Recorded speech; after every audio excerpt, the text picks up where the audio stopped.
Hi, welcome to Xylem IAS. അപ്പോൾ 2026 UPSC prelims exam കഴിഞ്ഞിരിക്കുന്നു.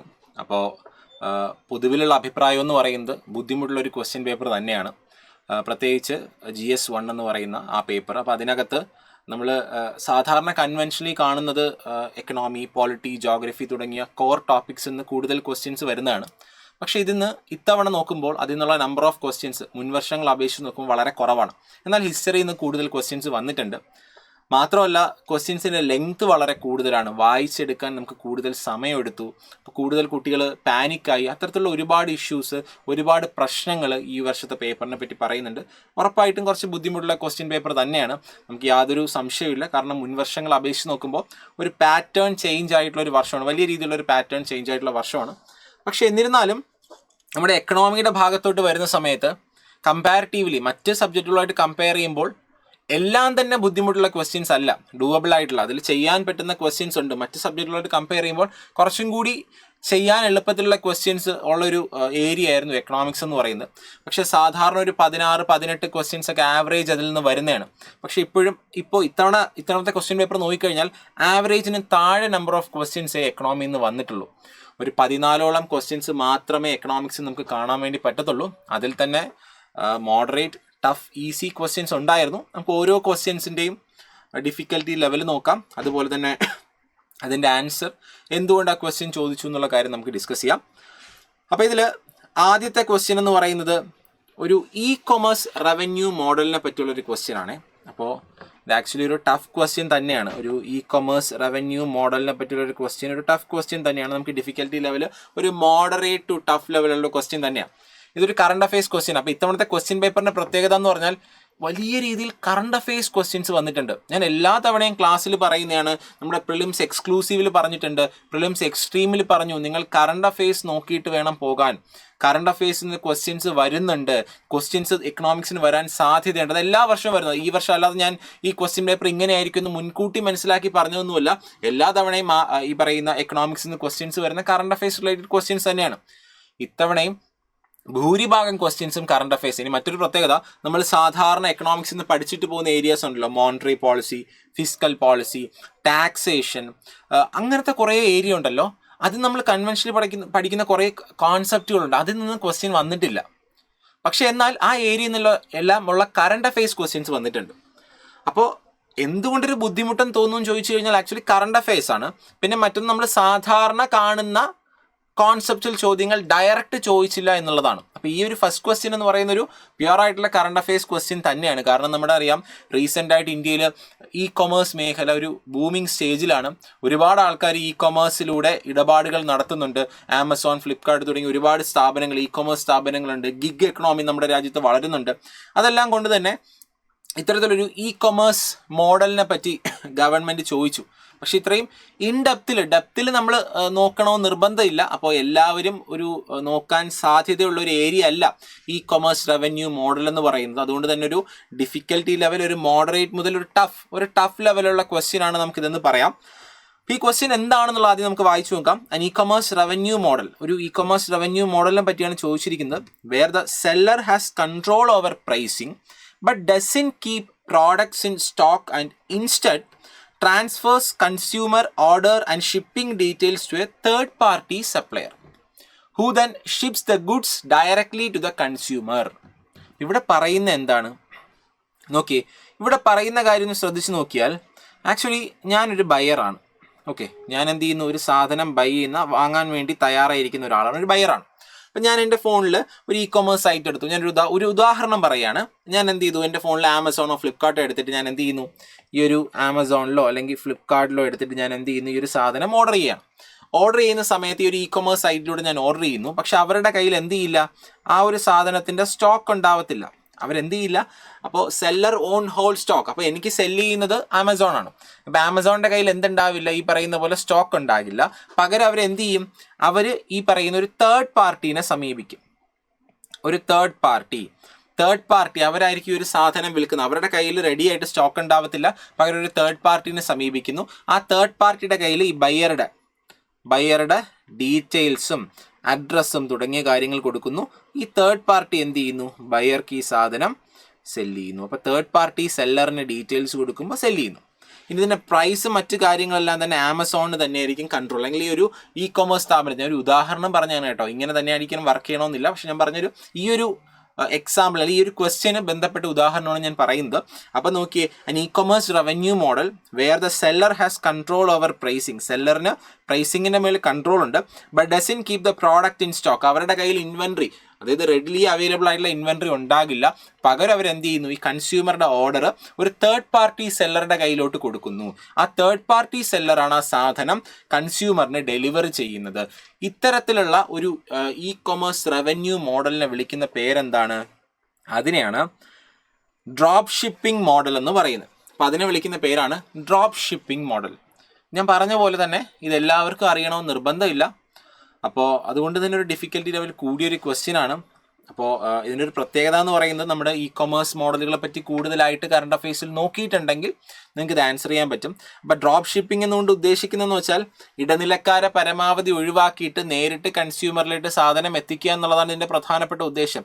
ഇടനിലക്കാരെ drop ചെയ്യുക, ഡ്രോപ്പ് ഷിപ്പിംഗ് മോഡൽ എന്നാണ് ഇതിൻ്റെ ഒരു പ്രധാനപ്പെട്ട ഉദ്ദേശം എന്ന് പറയുന്നത്. അപ്പോൾ ഇവിടുത്തെ answer option A, drop shipping model എന്നുള്ളതാണ്. ബാക്കി താഴെ കൊടുത്തിരിക്കുന്ന അഫിലിയേറ്റ് റവന്യൂ മോഡലും ട്രാൻസാക്ഷൻ ഫീ റവന്യൂ മോഡലും ഏജൻസി റവന്യൂ മോഡൽ എല്ലാം തന്നെ പല kind of e commerce revenue മോഡലുകളാണ്. മനസ്സിലായില്ല? ഇപ്പോൾ അഫിലിയേറ്റ് റവന്യൂ മോഡലിൻ്റെ കാര്യം പറഞ്ഞു കഴിഞ്ഞാൽ, ബിസിനസ് മറ്റൊരു കമ്പനിയുടെ പ്രോഡക്റ്റ് മാർക്കറ്റ് ചെയ്യുന്നത് വഴി ഒരു ബിസിനസ് പൈസ ഏൺ ചെയ്യുന്നു.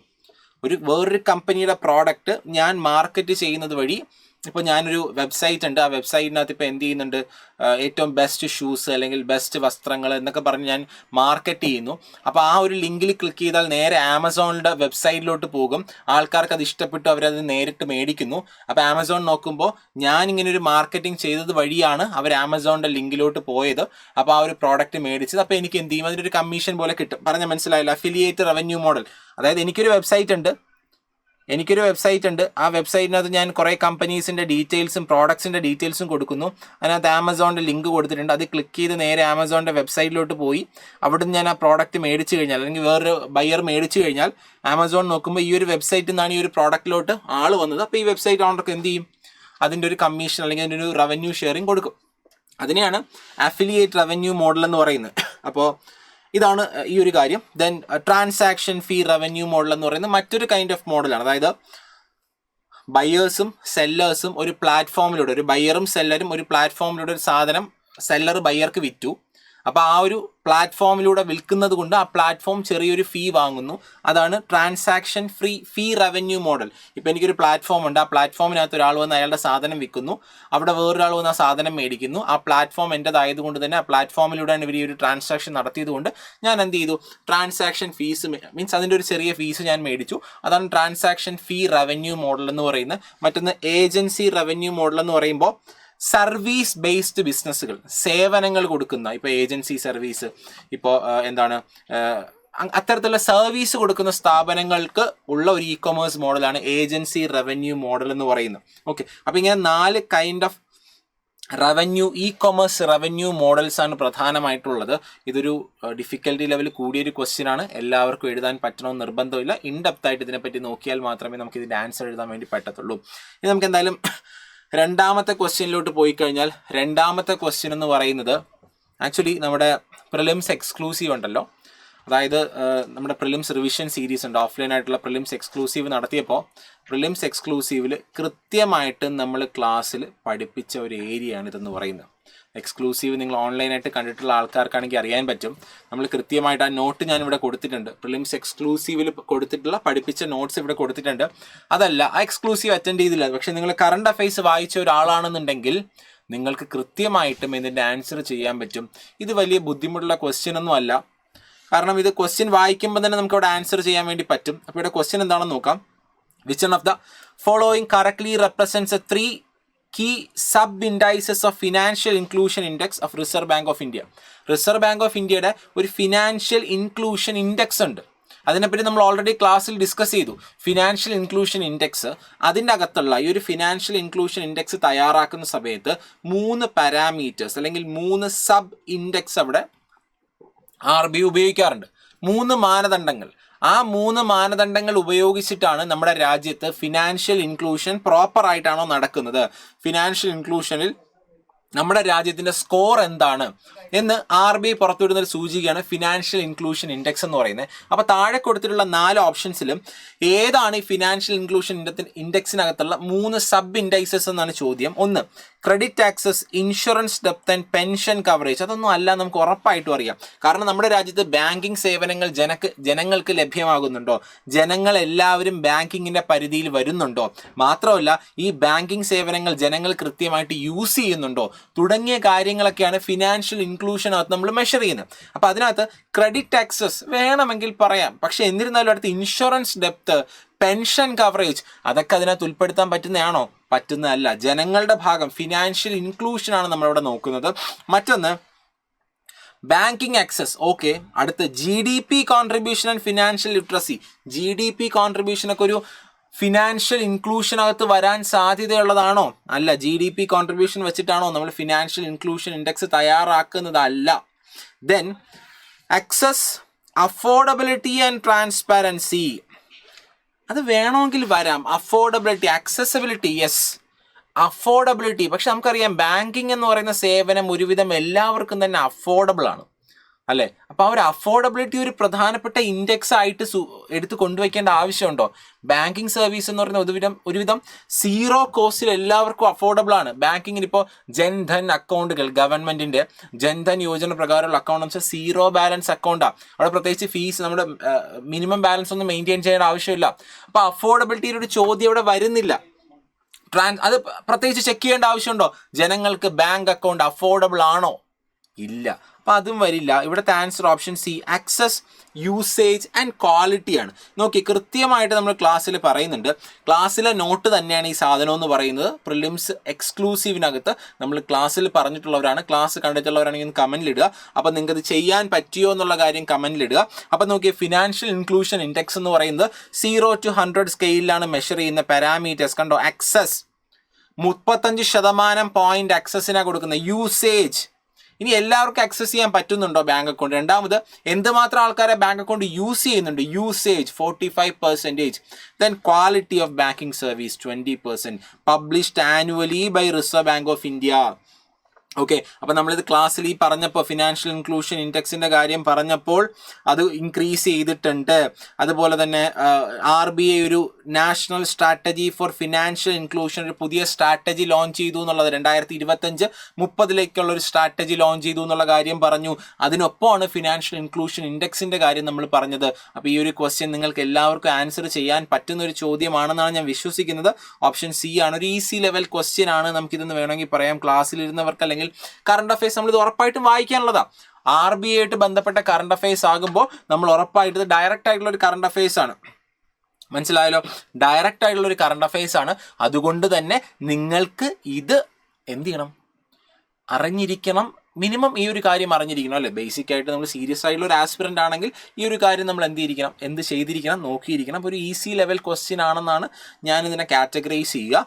ഇനി ഓരോ ക്വസ്റ്റ്യൻസിലും നിങ്ങളുടെ അഭിപ്രായം പറയണം കേട്ടോ. നിങ്ങൾക്ക് ഇതിൽ എത്ര നമ്പർ ഓഫ് ക്വസ്റ്റ്യൻസ് ഈസി ആയിട്ട് തോന്നി, എത്ര മോഡറേറ്റ് ലെവൽ, എത്ര ടഫ് ക്വസ്റ്റ്യൻസ് ഉണ്ട് എന്നുള്ള കാര്യം നിങ്ങളൊന്ന് കമൻറ്റ് ബോക്സിൽ ഇടുക കേട്ടോ.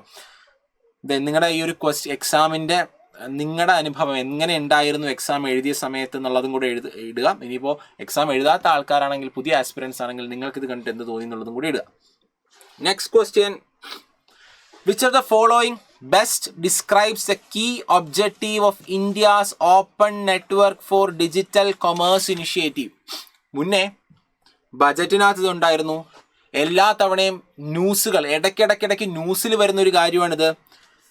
ഇതെന്ന് പറഞ്ഞാൽ ആക്ച്വലി നമ്മളൊരു ഹോട്ട് ടോപ്പിക്ക് പോലെ നിൽക്കുന്ന ഒരു സാധനമാണ് NDC, network for digital commerce എന്ന് പറയുന്നത്. പ്രത്യേകിച്ച് PIBയുടെ ഒരുപാട് റിപ്പോർട്ടുകളിൽ ഈ ഒരു സാധനം വരും. നോക്കിയേ, 2025 പുറത്തിറക്കിയ ഒരു PIB റിപ്പോർട്ടാണ്. നോക്കിയേ, revolutionising digital commerce, the ONDC initiative. ഈ ONDC ഒക്കെ പല സമയങ്ങളിൽ ബജറ്റിൽ മെൻഷൻ ചെയ്ത് പോകുന്നുണ്ട്. അതുപോലെ തന്നെ ന്യൂസിൽ വരുന്ന ഒരു കാര്യമാണ്. അപ്പം നമ്മൾ നോക്കിയ ആദ്യത്തെ ക്വസ്റ്റ്യൻ കറണ്ട് അഫയേഴ്സ് ആണ് അല്ലേ. ആദ്യത്തെ ക്വസ്റ്റ്യൻ എക്കണോമിക്സിന്റെ കറണ്ട് അഫയേഴ്സ് ആണ്, ഡിഫിക്കൽട്ടി ലെവൽ കൂടുതലാണ്. രണ്ടാമത്തെ ക്വസ്റ്റ്യൻ കറണ്ട് അഫയേഴ്സ് ആണ്, ഈസി ആണ്, അതും കറണ്ട് അഫയേഴ്സ് ആണ്. മൂന്നാമത്തെ ക്വസ്റ്റ്യൻ എന്ന് പറയുന്നത് കറണ്ട് അഫയേഴ്സ് ആണ്. ഈ ഒരു ക്വസ്റ്റ്യനും ഒരു ഈസി ക്വസ്റ്റ്യൻ ആയിട്ടേ ഞാൻ കണക്കാക്കത്തുള്ളൂ കേട്ടോ. കാരണം നമ്മുടെ മുന്നിൽ എവിഡന്റ് ആയിട്ട് PIBയുടെയും അതുപോലെ ഗവൺമെന്റ് റിപ്പോർട്ടുകളും പല കറണ്ട് അഫയേഴ്സ് കമ്പൈലേഷൻസിനകത്ത് വരെ ഈ ഒരു ONDCനെ പറ്റിയുള്ള വാർത്തകൾ വരാറുണ്ട്. ഇവിടെ ONDCയുടെ ഫീച്ചേഴ്സും മറ്റു കാര്യങ്ങളൊന്നും അല്ല ചോദിച്ചിരിക്കുന്നത്. ഇവിടുത്തെ ക്വസ്റ്റ്യൻ കൃത്യമായിട്ടൊന്ന് വായിച്ചു നോക്കിയേ. Which one of the following best describes the key objective of India's Open Network for Digital Commerce Initiative? Question എന്ന് പറയുന്നതിൻ്റെ ലക്ഷ്യം എന്താണ്? പ്രധാനപ്പെട്ട ലക്ഷ്യം open network for digital commerce. Digital commerce കണ്ടോ, ഫസ്റ്റ് ക്വസ്റ്റ്യനും ഇ കൊമേഴ്സ്, തേർഡ് ക്വസ്റ്റ്യനും ഇ കൊമേഴ്സ്. അപ്പോൾ ഇ കൊമേഴ്സിൽ നിന്ന് 2 ക്വസ്റ്റ്യൻ ആണ് വന്നിട്ടുള്ളത്. ഈ ക്വസ്റ്റ്യൻ വന്നു, ആ ക്വസ്റ്റ്യനും വന്നു, ശ്രദ്ധിച്ചോണം. അപ്പോൾ open network for digital commerce എന്ന് പറഞ്ഞാൽ എന്താ? ഗവൺമെന്റിന്റെ ഒരു ഇനിഷ്യേറ്റീവാണ്. ഒരു ഓപ്പൺ നെറ്റ്വർക്ക് എന്ന് പറയുമ്പോൾ അവിടെ പ്രത്യേകിച്ച് ആർക്കെങ്കിലും അഡ്വാൻറ്റേജ് ആയിട്ടുള്ള ഒരു സിറ്റുവേഷൻ ഉണ്ടാക്കുന്ന സാഹചര്യമാണ് ഓപ്പൺ നെറ്റ്വർക്ക്. ഇല്ല, എല്ലാവർക്കും ഒരു തുല്യതയാണ് നമ്മൾ പലപ്പോഴും ഓപ്പൺ നെറ്റ്വർക്കുകൾ കൊണ്ട് ഉദ്ദേശിക്കുന്നത്. അവിടെ ഒരു ഇക്വാലിറ്റി, ഈക്വൽ ഓപ്പർച്യൂണിറ്റിയാണ് ഓപ്പൺ നെറ്റ്വർക്കുകൾ കൊണ്ട് ഉദ്ദേശിക്കുന്നത്. പ്രത്യേകിച്ച് ആർക്കെങ്കിലും ഒരു അഡ്വാൻറ്റേജ് ഉണ്ടാക്കുന്ന ഒരു സിറ്റുവേഷൻ, വലിയ വലിയ പ്ലെയേഴ്സൊക്കെ ഉണ്ടാകുന്ന സമയത്ത് ഈ ഓപ്പൺ നെറ്റ്വർക്ക് കൊണ്ടുവരുന്നതിൻ്റെ ഉദ്ദേശം എന്താ? ചെറിയ പ്ലെയേഴ്സിനും ചെറുതായിട്ട് ഇൻവെസ്റ്റ്മെന്റ് നടത്തുന്ന ആൾക്കാർക്കും ചെറിയ രീതിയിൽ പ്രവർത്തിക്കുന്ന ആൾക്കാർക്കും അവസരം ഉണ്ടാകണം. അതിനു വേണ്ടിയിട്ടാണ് പലപ്പോഴും ഓപ്പൺ നെറ്റ്വർക്ക്. ഇവിടെ ഡിജിറ്റൽ കൊമേഴ്സിനെ പറ്റിയുള്ള ഒരു ഓപ്പൺ നെറ്റ്വർക്കാണ്. അപ്പം എന്താണ് ONDC എന്ന് പറയുന്ന ഒരു ഗവൺമെന്റ് ഇനിഷ്യേറ്റീവാണ്. മനസ്സിലായല്ലോ? ONDC എന്ന് പറയുന്ന ആക്ച്വലി ഒരു ഗവൺമെന്റ് ഇനിഷ്യേറ്റീവാണ്. എന്തിന്? നമ്മുടെ ഡിജിറ്റൽ കൊമേഴ്സ് അല്ലെങ്കിൽ ഈ ഡിജിറ്റൽ നെറ്റ്വർക്ക് എന്ന് പറയുന്നത് ഈ കൊമേഴ്സ് ഡെമോക്രാറ്റൈസ് ചെയ്യാൻ വേണ്ടി. അതായത് എല്ലാവർക്കും കൂടെ ആക്സസ് വേണം. ഇപ്പം നിലവിൽ ആമസോൺ ഉണ്ട്, ഫ്ലിപ്കാർട്ട് ഉണ്ട്, മിന്ത്രയുണ്ട്, eBay ഉണ്ട്. അങ്ങനെ വളരെ കുറച്ച് ചുരുക്കം പ്ലെയേഴ്സ്, അതും എന്താ മൾട്ടിനാഷണൽ കമ്പനികൾ. ഇപ്പോൾ ഫ്ലിപ്കാർട്ട് ആണെങ്കിൽ വാൾമാർട്ടിൻ്റെ ഹോൾഡിംഗ് ഉണ്ട്. ഇനി ആമസോൺ, ഇതെല്ലാം തന്നെ പല രാജ്യങ്ങളിൽ നിന്നുള്ള ഇൻവെസ്റ്റ്മെൻ്റ് ഉള്ള കമ്പനികളാണ്, പല രാജ്യങ്ങളിൽ പ്രവർത്തിക്കുന്ന കമ്പനികളാണ്, വലിയ വലിയ പ്ലെയേഴ്സാണ്. അപ്പം അങ്ങനെ വരുമ്പോൾ ചെറിയ ചെറിയ ആൾക്കാർക്ക് ഈ ഒരു സ്ഥലത്ത്, ചെറിയ പ്ലെയേഴ്സിന് ഈ ഒരു ഇ കൊമേഴ്സ് സ്പേസിൽ അവരുടേതായിട്ടുള്ള ഷെയർ ഹോൾഡിംഗ് വേണം, അവരുടേതായിട്ടുള്ള പാർട്ടിസിപ്പേഷൻ ഉറപ്പുവരുത്താൻ വേണ്ടിയാണ് government open network for digital commerce കൊണ്ടുവന്ന ആ പേരിനകത്ത് നമുക്ക് കിട്ടും. ഇനി നമുക്ക് ഓപ്ഷൻസ് ഒന്ന് വായിച്ചു നോക്കാം. To allow government control over all digital commerce transaction. നിങ്ങൾ നോക്കിയേ, ഞാൻ ഒരു ഡിജിറ്റൽ ഇടപാട് നടത്തുന്നു, ഡിജിറ്റൽ കൊമേഴ്സ് ട്രാൻസാക്ഷൻ.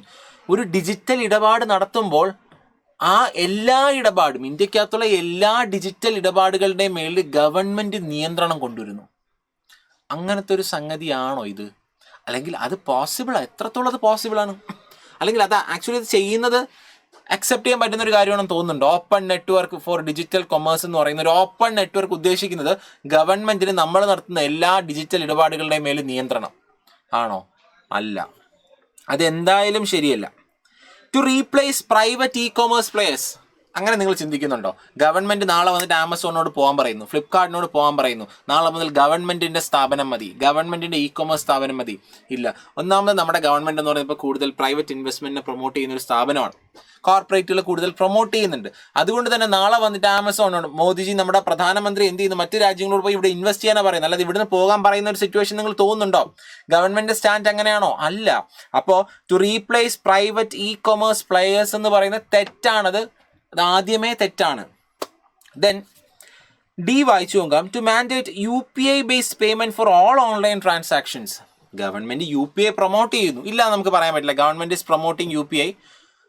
പക്ഷേ എല്ലാ ഓൺലൈൻ ട്രാൻസാക്ഷൻസിനും UPI നിങ്ങൾ ചെയ്യണം, UPI നിർബന്ധമാണ്. നടക്കോ? ഇല്ല. ഇപ്പം കൂടുതലും ക്യാഷ് ഓൺ ഡെലിവറി ആണ് പലപ്പോഴും ചെയ്യുന്നതല്ലേ. അപ്പം അതൊന്നും അങ്ങനെ ചെയ്യാൻ പറ്റുന്ന കാര്യമല്ല. അതുവഴി ഓപ്പൺ നെറ്റ്വർക്ക് വഴി അങ്ങനെ ചെയ്യാൻ പറ്റും. ആ പേരിനോട് തന്നെ നീതി പുലർത്തുന്നൊന്നും അല്ല അത്. ഓപ്ഷൻ ഡിയും തെറ്റാം. അപ്പം പിന്നെ ബാക്കിയുള്ളത് സി ആയിരിക്കും. സി ആണ് answer. To break the dominance of large e commerce platforms by enabling interoperability across network. എന്ന് വെച്ചാൽ എന്താ? To break the dominance of large e commerce platform. വലിയ ഇ കൊമേഴ്സ് പ്ലാറ്റ്ഫോമുകളുടെ ഡോമിനൻസ് ഒഴിവാക്കുക. ഞാനിപ്പോൾ ആമസോണിൽ നിന്നൊരു സാധനം വാങ്ങുന്നു, അപ്പോൾ ആമസോണിനാണ് അവിടെ പൂർണ്ണമായിട്ടുള്ള നിയന്ത്രണം എന്ന് പറയുന്നത്, അല്ലെങ്കിൽ ഫ്ലിപ്കാർട്ടിൽ നിന്ന് മേടിക്കുന്നു, ഫ്ലിപ്കാർട്ടിനാണ് പൂർണ്ണമായിട്ടുള്ള നിയന്ത്രണം എന്ന് പറയുന്നത്. പക്ഷെ ആക്ച്വലി അല്ല. Interoperability across network. ഞാനിപ്പോൾ ഒരു പ്ലാറ്റ്ഫോമിൽ ഒരു സാധനം കണ്ടാൽ ആ സാധനം എനിക്ക് അതുവഴി തന്നെ ലോക്കൽ മാർക്കറ്റിലെത്തി, ലോക്കൽ മാർക്കറ്റിൽ നിന്ന് വേറെ ഏതെങ്കിലും ഒരു ഡെലിവറി സർവീസ് ത്രൂ എനിക്ക് എൻ്റെ വീട്ടിലെത്തിക്കാൻ പറ്റുന്ന ഒരു സംവിധാനം, ഇന്റർ ഓപ്പറേറ്റബിലിറ്റി.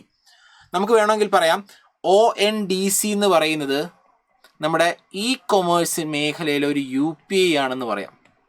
ഇപ്പോൾ ഇ കൊമേഴ്സ് സെക്ടറിൽ ഒരു UPI പോലെയാണ് ONDC എന്ന് പറയുന്നത്. UPI പേയ്മെൻറ്റിൻ്റെ പ്രത്യേകത എന്താ? ഗൂഗിൾ പേന്ന് ഗൂഗിൾ പേയിലോട്ട് മാത്രമേ പേയ്മെൻറ്റ് അയക്കാൻ പറ്റത്തുള്ളൂ? ഇല്ല.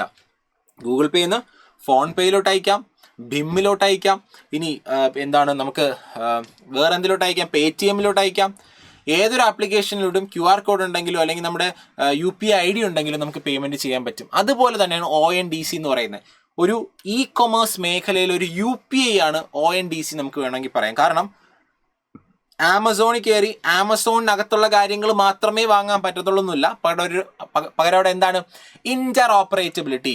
എനിക്ക് വേറൊരു സ്ഥലത്ത് നിന്ന് ആമസോണിൽ കണ്ട സാധനം മേടിക്കാം, ഇനി അത് ഡെലിവറി ചെയ്യുന്നത് ആ ഒരു സ്ഥാപനം വഴിയല്ല, എനിക്ക് ഇഷ്ടമുള്ള ഒരു ഡെലിവറി ചെയ്യുന്ന ഒരു ഏജൻസി വഴി എനിക്ക് ആ സാധനം എനിക്ക് കൊണ്ടെത്തിക്കാനും ഓർഡർ കൊടുക്കാൻ വേണ്ടി പറ്റും. അപ്പോൾ അതിനാണ് ONDC, open network for digital commerce. അതിൻ്റെ ലക്ഷ്യം to break the dominance of large e commerce platform by enabling interoperability across network. ഈ നെറ്റ്വർക്കിൽ എല്ലാവർക്കും പങ്കാളികളാകാൻ പറ്റും, ഒരാൾക്ക് മാത്രം അവിടെ ഡോമിനേറ്റ് ചെയ്യാനുള്ള ആ ഒരു പ്രവണത ഗവൺമെൻറ് ഈ ഒരു സംവിധാനത്തിലൂടെ കുറച്ച് കൊണ്ടുവരികയാണ്. അപ്പം നോക്കിയേ, PIBക്ക് ഒരു റിപ്പോർട്ട് ഉണ്ടായിരുന്നു. ONDC contributed to empowering small business and revolutionizing e-commerce, displaying of the vital role in furthering growth and prosperity. പ്രധാനമന്ത്രി പറഞ്ഞതാണ്. അപ്പം നോക്കി, ONDC is a transformative initiative by the Department of Promotion of Industry and Internal Trade. എന്താ പറയുന്നത്? ഇതിൻ്റെ ഉദ്ദേശം എന്ന് പറയുന്നത് ഓപ്പൺ സോഴ്സ്ഡ് മെത്തഡോളജി. അതിനകത്ത് പറയുന്നത് to reduce dependency on monopolistic platform. മനസ്സിലായല്ലോ? അതായത് ഒരു മൊണോപ്പൊളി സ്വഭാവം കാണിക്കുന്ന പ്ലാറ്റ്ഫോമുകളാണ് പലപ്പോഴും നമുക്കിപ്പോൾ ഇ കൊമേഴ്സിൽ കാണാൻ പറ്റുന്നത്. അത് പരമാവധി കുറയ്ക്കുക എന്നുള്ളതാണ് ഇതിൻ്റെ പ്രധാനപ്പെട്ട ഉദ്ദേശം എന്ന് പറയുന്നത്. ഓക്കെ, അപ്പോൾ അത്രേ ഉള്ളൂ. ഈ ഒരു ONDC എന്ന് പറയുന്നത് ഒരു ഈസി ക്വസ്റ്റ്യൻ ആണ് എന്ന് ഞാൻ വേണമെങ്കിൽ പറയുവേ. കാരണം അത് നിങ്ങൾക്ക് അറിയില്ലെങ്കിൽ പോലും ഇത് വായിച്ച് എലിമിനേഷനിലൂടെ ആൻസർ ചെയ്യാൻ പറ്റണം. അപ്പം നിങ്ങൾ ചോദിക്കും, എക്സാം ഹാളിലെ ടെൻഷനും സ്ട്രെസ്സും ഉറപ്പായിട്ട് നമ്മൾ കൺസിഡർ ചെയ്യണം. പക്ഷെ കൺസിഡർ ചെയ്യുമ്പോഴും നമ്മളൊരു സീരിയസ് ആസ്പിറൻ്റ് ആണ്, നമുക്ക് ഈ ഒരു എക്സാം ക്രാക്ക് ചെയ്തേ പറ്റത്തുള്ളൂ. അപ്പോൾ നമ്മളവിടെ സ്വാഭാവികമായിട്ടും നമ്മൾ പഴയ പരിശീലിച്ച് വന്ന, പ്രാക്ടീസ് ചെയ്ത് വന്ന എലിമിനേഷനും അതുപോലുള്ള മറ്റ് മാർഗ്ഗങ്ങളും ഈ ക്വസ്റ്റ്യൻ പേപ്പറിലും അപ്ലൈ ചെയ്യാൻ നമ്മൾ ബാധ്യസ്ഥരല്ലേ? ആണ്. അത് വെച്ച് നോക്കുമ്പോൾ തൊട്ട് മുന്നത്തെ ഫിനാൻഷ്യൽ ഇൻക്ലൂഷൻ ഇൻഡെക്സും അതുപോലെ തന്നെ ഈ ഒരു ഓപ്പൺ നെറ്റ്വർക്ക് ഫോർ ഡിജിറ്റൽ കൊമേഴ്സും ഈസി ക്വസ്റ്റ്യൻ തന്നെയാണ്. ഇതൊരു കറണ്ട് അഫയേഴ്സ് ആണ്. കറണ്ട് അഫയേഴ്സ് വായിച്ചവർക്ക് സിമ്പിളായിട്ട് ആൻസർ ചെയ്യാം. അതല്ല എന്നുണ്ടെങ്കിൽ നിങ്ങൾക്കിതൊരു 2 തവണ ഈ ക്വസ്റ്റ്യൻ വായിച്ച് നോക്കിക്കഴിഞ്ഞാൽ ആൻസറിലോട്ട് എത്താം. ബാക്കിയുള്ള ഓപ്ഷൻസ് ഒക്കെ അവിടെ എലിമിനേറ്റ് ചെയ്ത് കളഞ്ഞിട്ട് നിങ്ങൾക്ക് എന്ത് ചെയ്യാം? ആൻസറിലോട്ട് എത്താം. ഇനി അടുത്ത് തേർഡ് ക്വസ്റ്റ്യൻ എന്ന് പറയുന്നത്, തേർഡ് ക്വസ്റ്റ്യൻ എന്താണ്? Yes, UPI and CBDC. UPIനെ പറ്റി നമ്മൾ ക്ലാസ്സിൽ ഡിസ്കസ് ചെയ്തിട്ടുണ്ട്, CBDCനെ പറ്റി നമ്മൾ ക്ലാസ്സിൽ പറഞ്ഞിട്ടുണ്ട്. അപ്പോൾ എന്താണ് UPI? ഞാൻ കൃത്യമായിട്ട് പറഞ്ഞു, UPIയിൽ നിന്ന് ക്വസ്റ്റ്യൻസ് വരും. CBDC അതായത് സെൻട്രൽ ബാങ്കിൻ്റെ ഡിജിറ്റൽ കറൻസിയിൽ നിന്ന് ക്വസ്റ്റ്യൻസ് വരും. CBDC ക്ലാസ്സിൽ എക്സ്പ്ലെയിൻ ചെയ്തു, UPI ക്ലാസ്സിൽ എക്സ്പ്ലെയിൻ ചെയ്തു. ഈ ഒരു ക്വസ്റ്റ്യൻ എന്ന് പറയുന്നത് ഒരു ഈസി ലെവൽ ക്വസ്റ്റ്യൻ ആണെന്ന് നമുക്ക് വേണമെങ്കിൽ പറയാം. ഒരു ഈസി ടു മോഡറേറ്റ് ക്വസ്റ്റ്യൻ ആണ് ഈ ഒരു ക്വസ്റ്റ്യൻ എന്ന് പറയുന്നത്. നോക്കിയേ, ഇവിടെ പറയുന്നതിൽ, താഴെ പറയുന്നതിൽ CBDC ആൻഡ് UPI ആയിട്ട് ബന്ധപ്പെട്ട് നോട്ട് കറക്റ്റ് ഏതെന്നാണ് ചോദ്യം. നോട്ട് കറക്റ്റ്, ശരിയല്ലാത്തത്. നോട്ട് കറക്റ്റ് എന്നാണ് ചോദിച്ചിരിക്കുന്നത്. ശരിയല്ലാത്തത് ഏതെന്നാണ്. ഇവിടെ നോക്കിയേ, ഒന്നാമത്തത്, UPI is a real time payment system but digital rupees same to sovereign paper currency അല്ലേ? ആണല്ലോ. UPI എന്ന് പറയുന്നത് റിയൽ ടൈം പേയ്മെൻറ്റ് സിസ്റ്റമാണ്. ഞാൻ എൻ്റെ ഫോണിലെ UPI ആപ്പ് യൂസ് ചെയ്തിട്ട് പേടിഎമ്മോ ഫോൺ പേ ഒക്കെ യൂസ് ചെയ്ത് ഒരാൾക്ക് അയച്ചു കൊടുക്കുന്ന സമയത്ത് റിയൽ ടൈമിൽ അയാളുടെ അക്കൗണ്ടിലോട്ട് പൈസ കിട്ടും. എന്നാൽ ഡിജിറ്റൽ റുപ്പി എന്ന് പറഞ്ഞാൽ എന്താ? ഒരു ക്രിപ്റ്റോ കറൻസി പോലത്തെ ഒരു സാധനം, ഒരു ഡിജിറ്റൽ ആയിട്ടുള്ള നമ്മുടെ റുപ്പിയുടെ ഫോം തന്നെയാണ്. പക്ഷേ RBI പുറത്തിറക്കുന്ന ഒരു സോവറിൻ കറൻസി തന്നെയാണത്. RBI പുറത്തിറക്കുന്ന ഒരു കറൻസി തന്നെയാണ് സെൻട്രൽ ബാങ്ക് ഡിജിറ്റൽ കറൻസി എന്ന് പറയുന്നത്. ശരിയാണ്. അടുത്തത്, in case of UPI, in case of UPI, settlement for end users happens instantly as the money gets immediately debited or credited, but in the case of digital rupee there is no settlement as the wallet balance get transferred to another wallet. എന്താ പറയുന്നത്, UPI ആണെന്ന് പറയുമ്പോൾ ഞാൻ പൈസ അയച്ചു കൊടുത്താൽ ആ സമയത്ത് തന്നെ സെറ്റിൽമെൻറ്റ് നടക്കും. കാരണം എൻ്റെ അക്കൗണ്ടിൽ നിന്ന് പൈസ മറ്റൊരാളുടെ അക്കൗണ്ടിലോട്ട് ട്രാൻസ്ഫർ ചെയ്ത് കൊടുക്കുന്നു. അക്കൗണ്ട് ടു അക്കൗണ്ട് ട്രാൻസ്ഫർ ആണ്. എന്നാൽ ഡിജിറ്റൽ റുപ്പിയുടെ കാര്യം എടുത്തു കഴിഞ്ഞാൽ അങ്ങനെ ഒരു സെറ്റിൽമെൻറ്റ് അവിടെ നടക്കുന്നില്ല. കാരണം ഒരു വാളറ്റിൽ നിന്ന് മറ്റൊരു വാളറ്റിലോട്ടാണ് മാറുന്നത്. അതാണ് ഇതിൻ്റെ പ്രത്യേകത എന്ന് പറയുന്നത്. വാളറ്റിലാണ് നമ്മൾ എന്ത് ചെയ്യുന്നത്, ഈ ഫോൺപേ, Paytm പോലെ ഈ പറയുന്ന ഡിജിറ്റൽ റുപ്പി സൂക്ഷിക്കാനുള്ള വാലറ്റുകൾ ബാങ്കുകൾ നമുക്ക് പ്രൊവൈഡ് ചെയ്തിട്ടുണ്ട്. അതിപ്പോൾ RBIയുടെ വെബ്സൈറ്റ് സന്ദർശിച്ചാൽ നിങ്ങൾക്ക് കാണാൻ പറ്റും ഈ ഒരു ഡിജിറ്റൽ റുപ്പി സൂക്ഷിക്കാനുള്ള വാലറ്റ്. അപ്പോൾ ഒരു വാലറ്റിൽ നിന്ന് അടുത്ത വാലറ്റിലോട്ട് എന്ത് ചെയ്യുന്നു, ബാലൻസ് ട്രാൻസ്ഫർ ചെയ്യുകയാണ് ചെയ്യുന്നത്. ശരിയാണ്. അടുത്തത്, UPI transactions are recorded by bank. നിങ്ങൾ അക്കൗണ്ടിൽ നിന്ന് പൈസ ഒരു 500 രൂപ ഒരാൾക്ക് സെൻഡ് ചെയ്ത് കൊടുത്താൽ നിങ്ങളുടെ ബാങ്ക് സ്റ്റേറ്റ്മെൻറ്റിൽ 500 കുറഞ്ഞു എന്ന് കാണിക്കും, അല്ലെങ്കിൽ 500 കിട്ടിയാൽ 500 കൂടി ക്രെഡിറ്റഡ് എന്ന് കാണിക്കും. എന്നാൽ ഡിജിറ്റൽ റുപ്പിയുടെ കാര്യത്തിൽ അങ്ങനെയല്ല. ഡിജിറ്റൽ റുപ്പിയുടെ കാര്യം എടുത്തു കഴിഞ്ഞാൽ no data is captured in bank statement. കാരണം ബാങ്കിനകത്ത് അത് കാണുന്നില്ല. കാരണം ഒരു സെപ്പറേറ്റ് വാളറ്റ്, ഇതാണ് എൻ്റെ ബാങ്ക് അക്കൗണ്ട് എന്ന് വിചാരിക്കുക. ഇതാണ് എൻ്റെ ബാങ്ക് അക്കൗണ്ട് എങ്കിൽ ഈ ഒരു ബാങ്ക് അക്കൗണ്ടിനകത്ത് UPI ട്രാൻസാക്ഷൻസ് കൃത്യമായിട്ട് രേഖപ്പെടുത്തും, പൈസ വരുന്നതും പോകുന്നതും എല്ലാം തന്നെ. കാരണം എൻ്റെ ബാങ്ക് അക്കൗണ്ടിൽ നിന്ന് പൈസ എടുക്കുന്നു, പൈസ പോകുന്നു. എന്നാൽ ഡിജിറ്റൽ റുപ്പിയുടെ കാര്യം എടുത്താൽ ഒരു സെപ്പറേറ്റ് വാളറ്റിനകത്ത് തന്നെ സൂക്ഷിക്കുന്നു. ആ ഒരു പ്രത്യേക പേഴ്സിനകത്ത് സൂക്ഷിക്കുന്നു, അതിനകത്ത് നിന്ന് പൈസ പോവുകയും വരികയും ചെയ്യുന്നത്. അപ്പോൾ അത് ബാങ്ക് അക്കൗണ്ടിൻ്റെ സ്റ്റേറ്റ്മെൻറ്റിനകത്ത് എന്ത് ചെയ്യുന്നില്ല, റിഫ്ലക്റ്റ് ആകുന്നില്ല. അതും ശരി തന്നെയാണ്.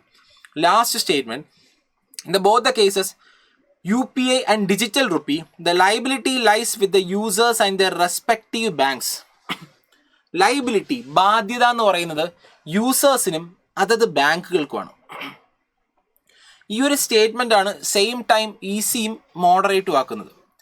ഈ ഒരു സ്റ്റേറ്റ്മെൻറ്റ് വായിച്ചു കഴിഞ്ഞാൽ ഒരുവിധം അറിയാവുന്ന ആൾക്കാരാണെങ്കിൽ നിങ്ങൾക്ക് എന്ത് ചെയ്യാൻ പറ്റണം, ആൻസർ ചെയ്യാൻ വേണ്ടി പറ്റണം.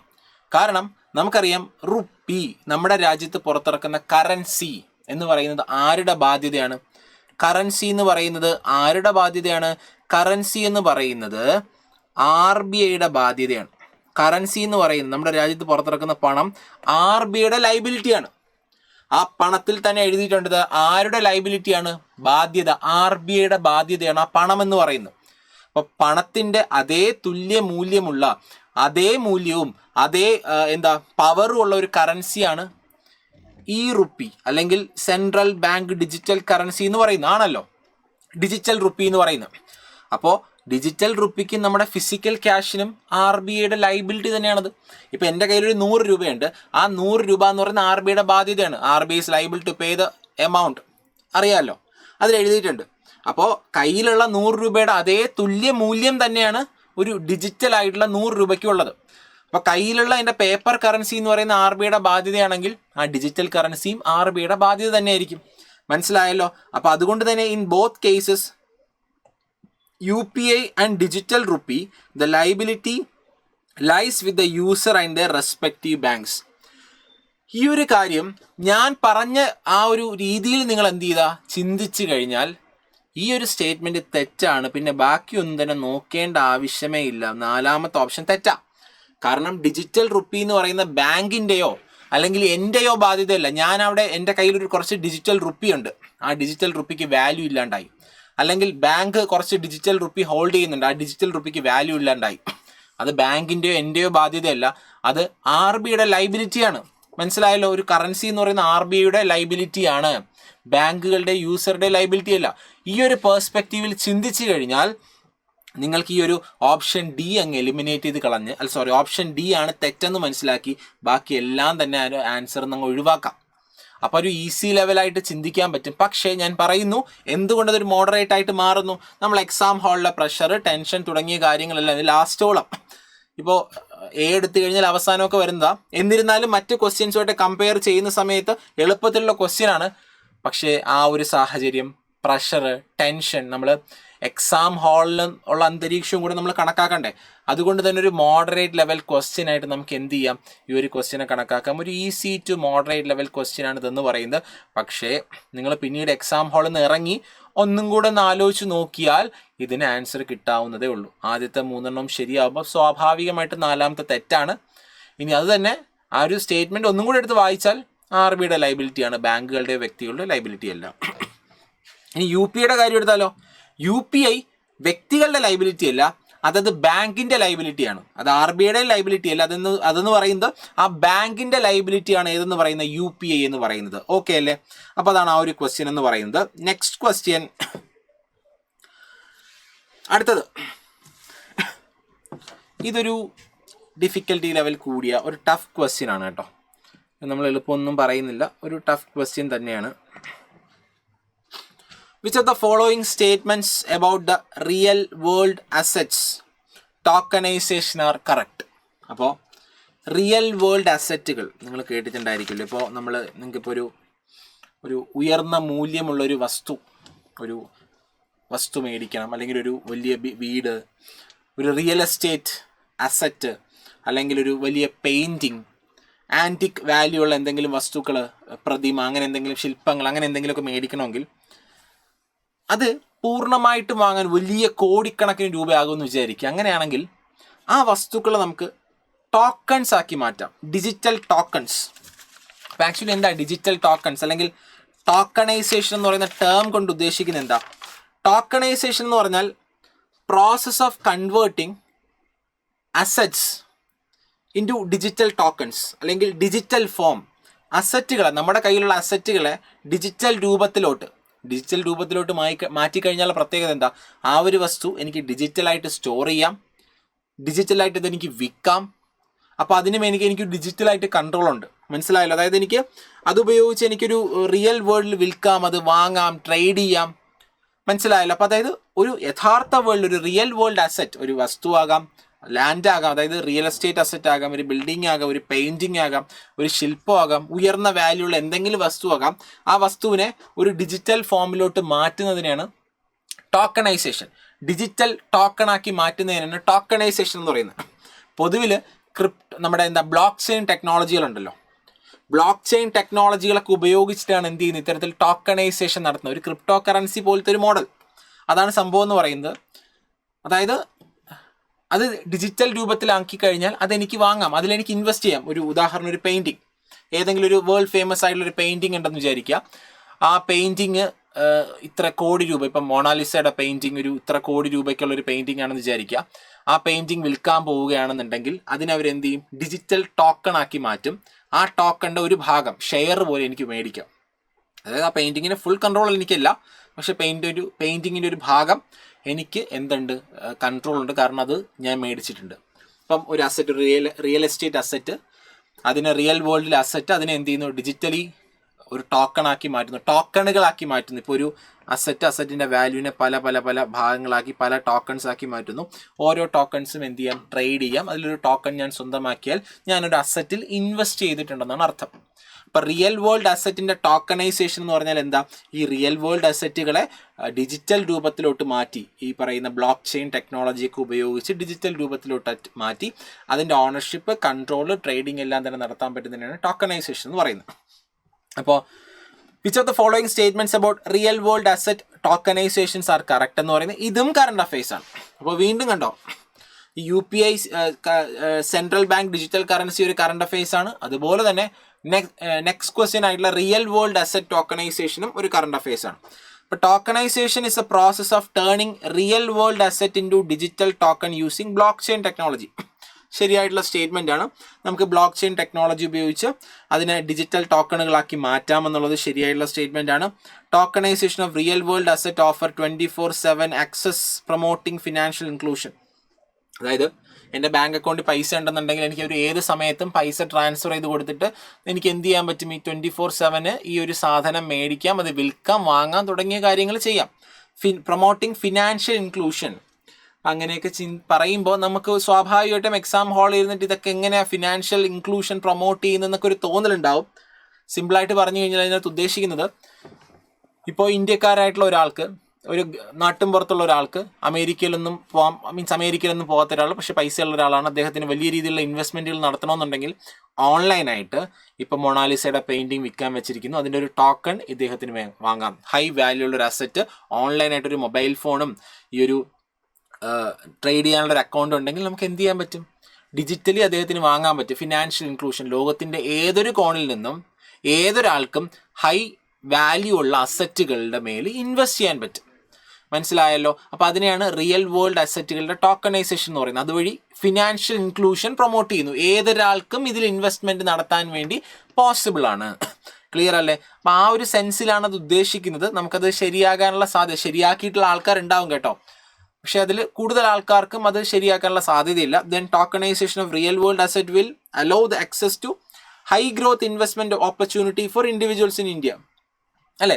ഇന്ത്യയിലുള്ള ആൾക്കാർക്ക് വിദേശ രാജ്യങ്ങളിലും മറ്റ് സ്ഥലങ്ങളിലുള്ള ഹൈ ഗ്രോത്ത് ഇൻവെസ്റ്റ്മെൻറ്റ് ഓപ്പർച്യൂണിറ്റീസ്, പുതിയ പുതിയ വലിയ അവസരങ്ങൾ, നിക്ഷേപത്തിനുള്ള അവസരങ്ങൾ ഇത് തുറന്നു തരുന്നു. ശരിയാണ്. അപ്പോൾ ഈ 3 ശരിയാണ്. ആൻസർ ഓപ്ഷൻ എ 1, 2 and 3 ആണ് ഇവിടുത്തെ റൈറ്റ് ആയിട്ടുള്ള ആൻസർ എന്ന് പറയുന്നത്. ഓക്കെ, ക്ലിയർ ആയല്ലോ? അപ്പോൾ ഈ ഒരു ക്വസ്റ്റ്യൻ കുറച്ചൊരു ഡിഫിക്കൽട്ടി ലെവൽ കൂടിയ ഒരു ടഫ് ക്വസ്റ്റ്യൻ ആണ് നമുക്ക് വേണമെങ്കിൽ പറയാം. ഇതും കറണ്ട് അഫയേഴ്സ് ക്വസ്റ്റ്യൻ തന്നെയാണ്. ദെൻ നെക്സ്റ്റ് ക്വസ്റ്റ്യൻ, ഇതൊരു സിമ്പിൾ ക്വസ്റ്റ്യൻ ആണ്. ഈ ഒരു ക്വസ്റ്റ്യൻ എന്ന് വെച്ചാൽ നമുക്ക് ആൻസർ ചെയ്യാവുന്ന ക്വസ്റ്റ്യനേ ഉള്ളൂ. ആ ഒരു ക്വസ്റ്റ്യൻ വായിച്ചു കഴിഞ്ഞാൽ നിങ്ങൾക്ക് പഠിക്കണമെന്ന് പോലുമില്ല. ഈ ഒരു ക്വസ്റ്റ്യൻ വായിച്ചു കഴിഞ്ഞാൽ നിങ്ങൾക്ക് ഡയറക്റ്റായിട്ട് ആൻസർ ചെയ്യാൻ പറ്റണം ക്ലാസ്സിൽ നിന്ന്. ഒന്ന് നോക്കിയേ. A bond whose proceeds are used only to finance or refinance combination of both environmental and social project is called. അതായത് ഒരു ബോണ്ട്, നമുക്കറിയാം ബോണ്ട് എന്ന് പറഞ്ഞാൽ ഫണ്ട് റൈസ് ചെയ്യാൻ വേണ്ടി ഉപയോഗിക്കുന്ന ഇൻസ്ട്രുമെന്റ്സ് ആണ് ബോണ്ട് എന്ന് പറയുന്നത് അല്ലേ? Bonds are instruments issued by companies or government institutions or government. എന്തിനാ? Bonds are used by these institutions to raise fund, അല്ലേ? അവരുടെ എന്തെങ്കിലും സ്പെസിഫിക് ആയിട്ടുള്ള പർപ്പസിന് വേണ്ടി അല്ലെങ്കിൽ ജനറൽ പർപ്പസിന് വേണ്ടി ഫണ്ട് റൈസ് ചെയ്യാൻ വേണ്ടി, അവരുടെ ആവശ്യങ്ങൾ മീറ്റ് ചെയ്യാൻ, അവരുടെ റിക്വയർമെന്റ് മീറ്റ് ചെയ്യാൻ വേണ്ടിയിട്ട് ഫണ്ട് റൈസ് ചെയ്യാൻ വേണ്ടി ഇഷ്യൂ ചെയ്യുന്ന ഇൻസ്ട്രുമെന്റ്സ് ആണ് ബോണ്ട്സ് എന്ന് പറയുന്നത്.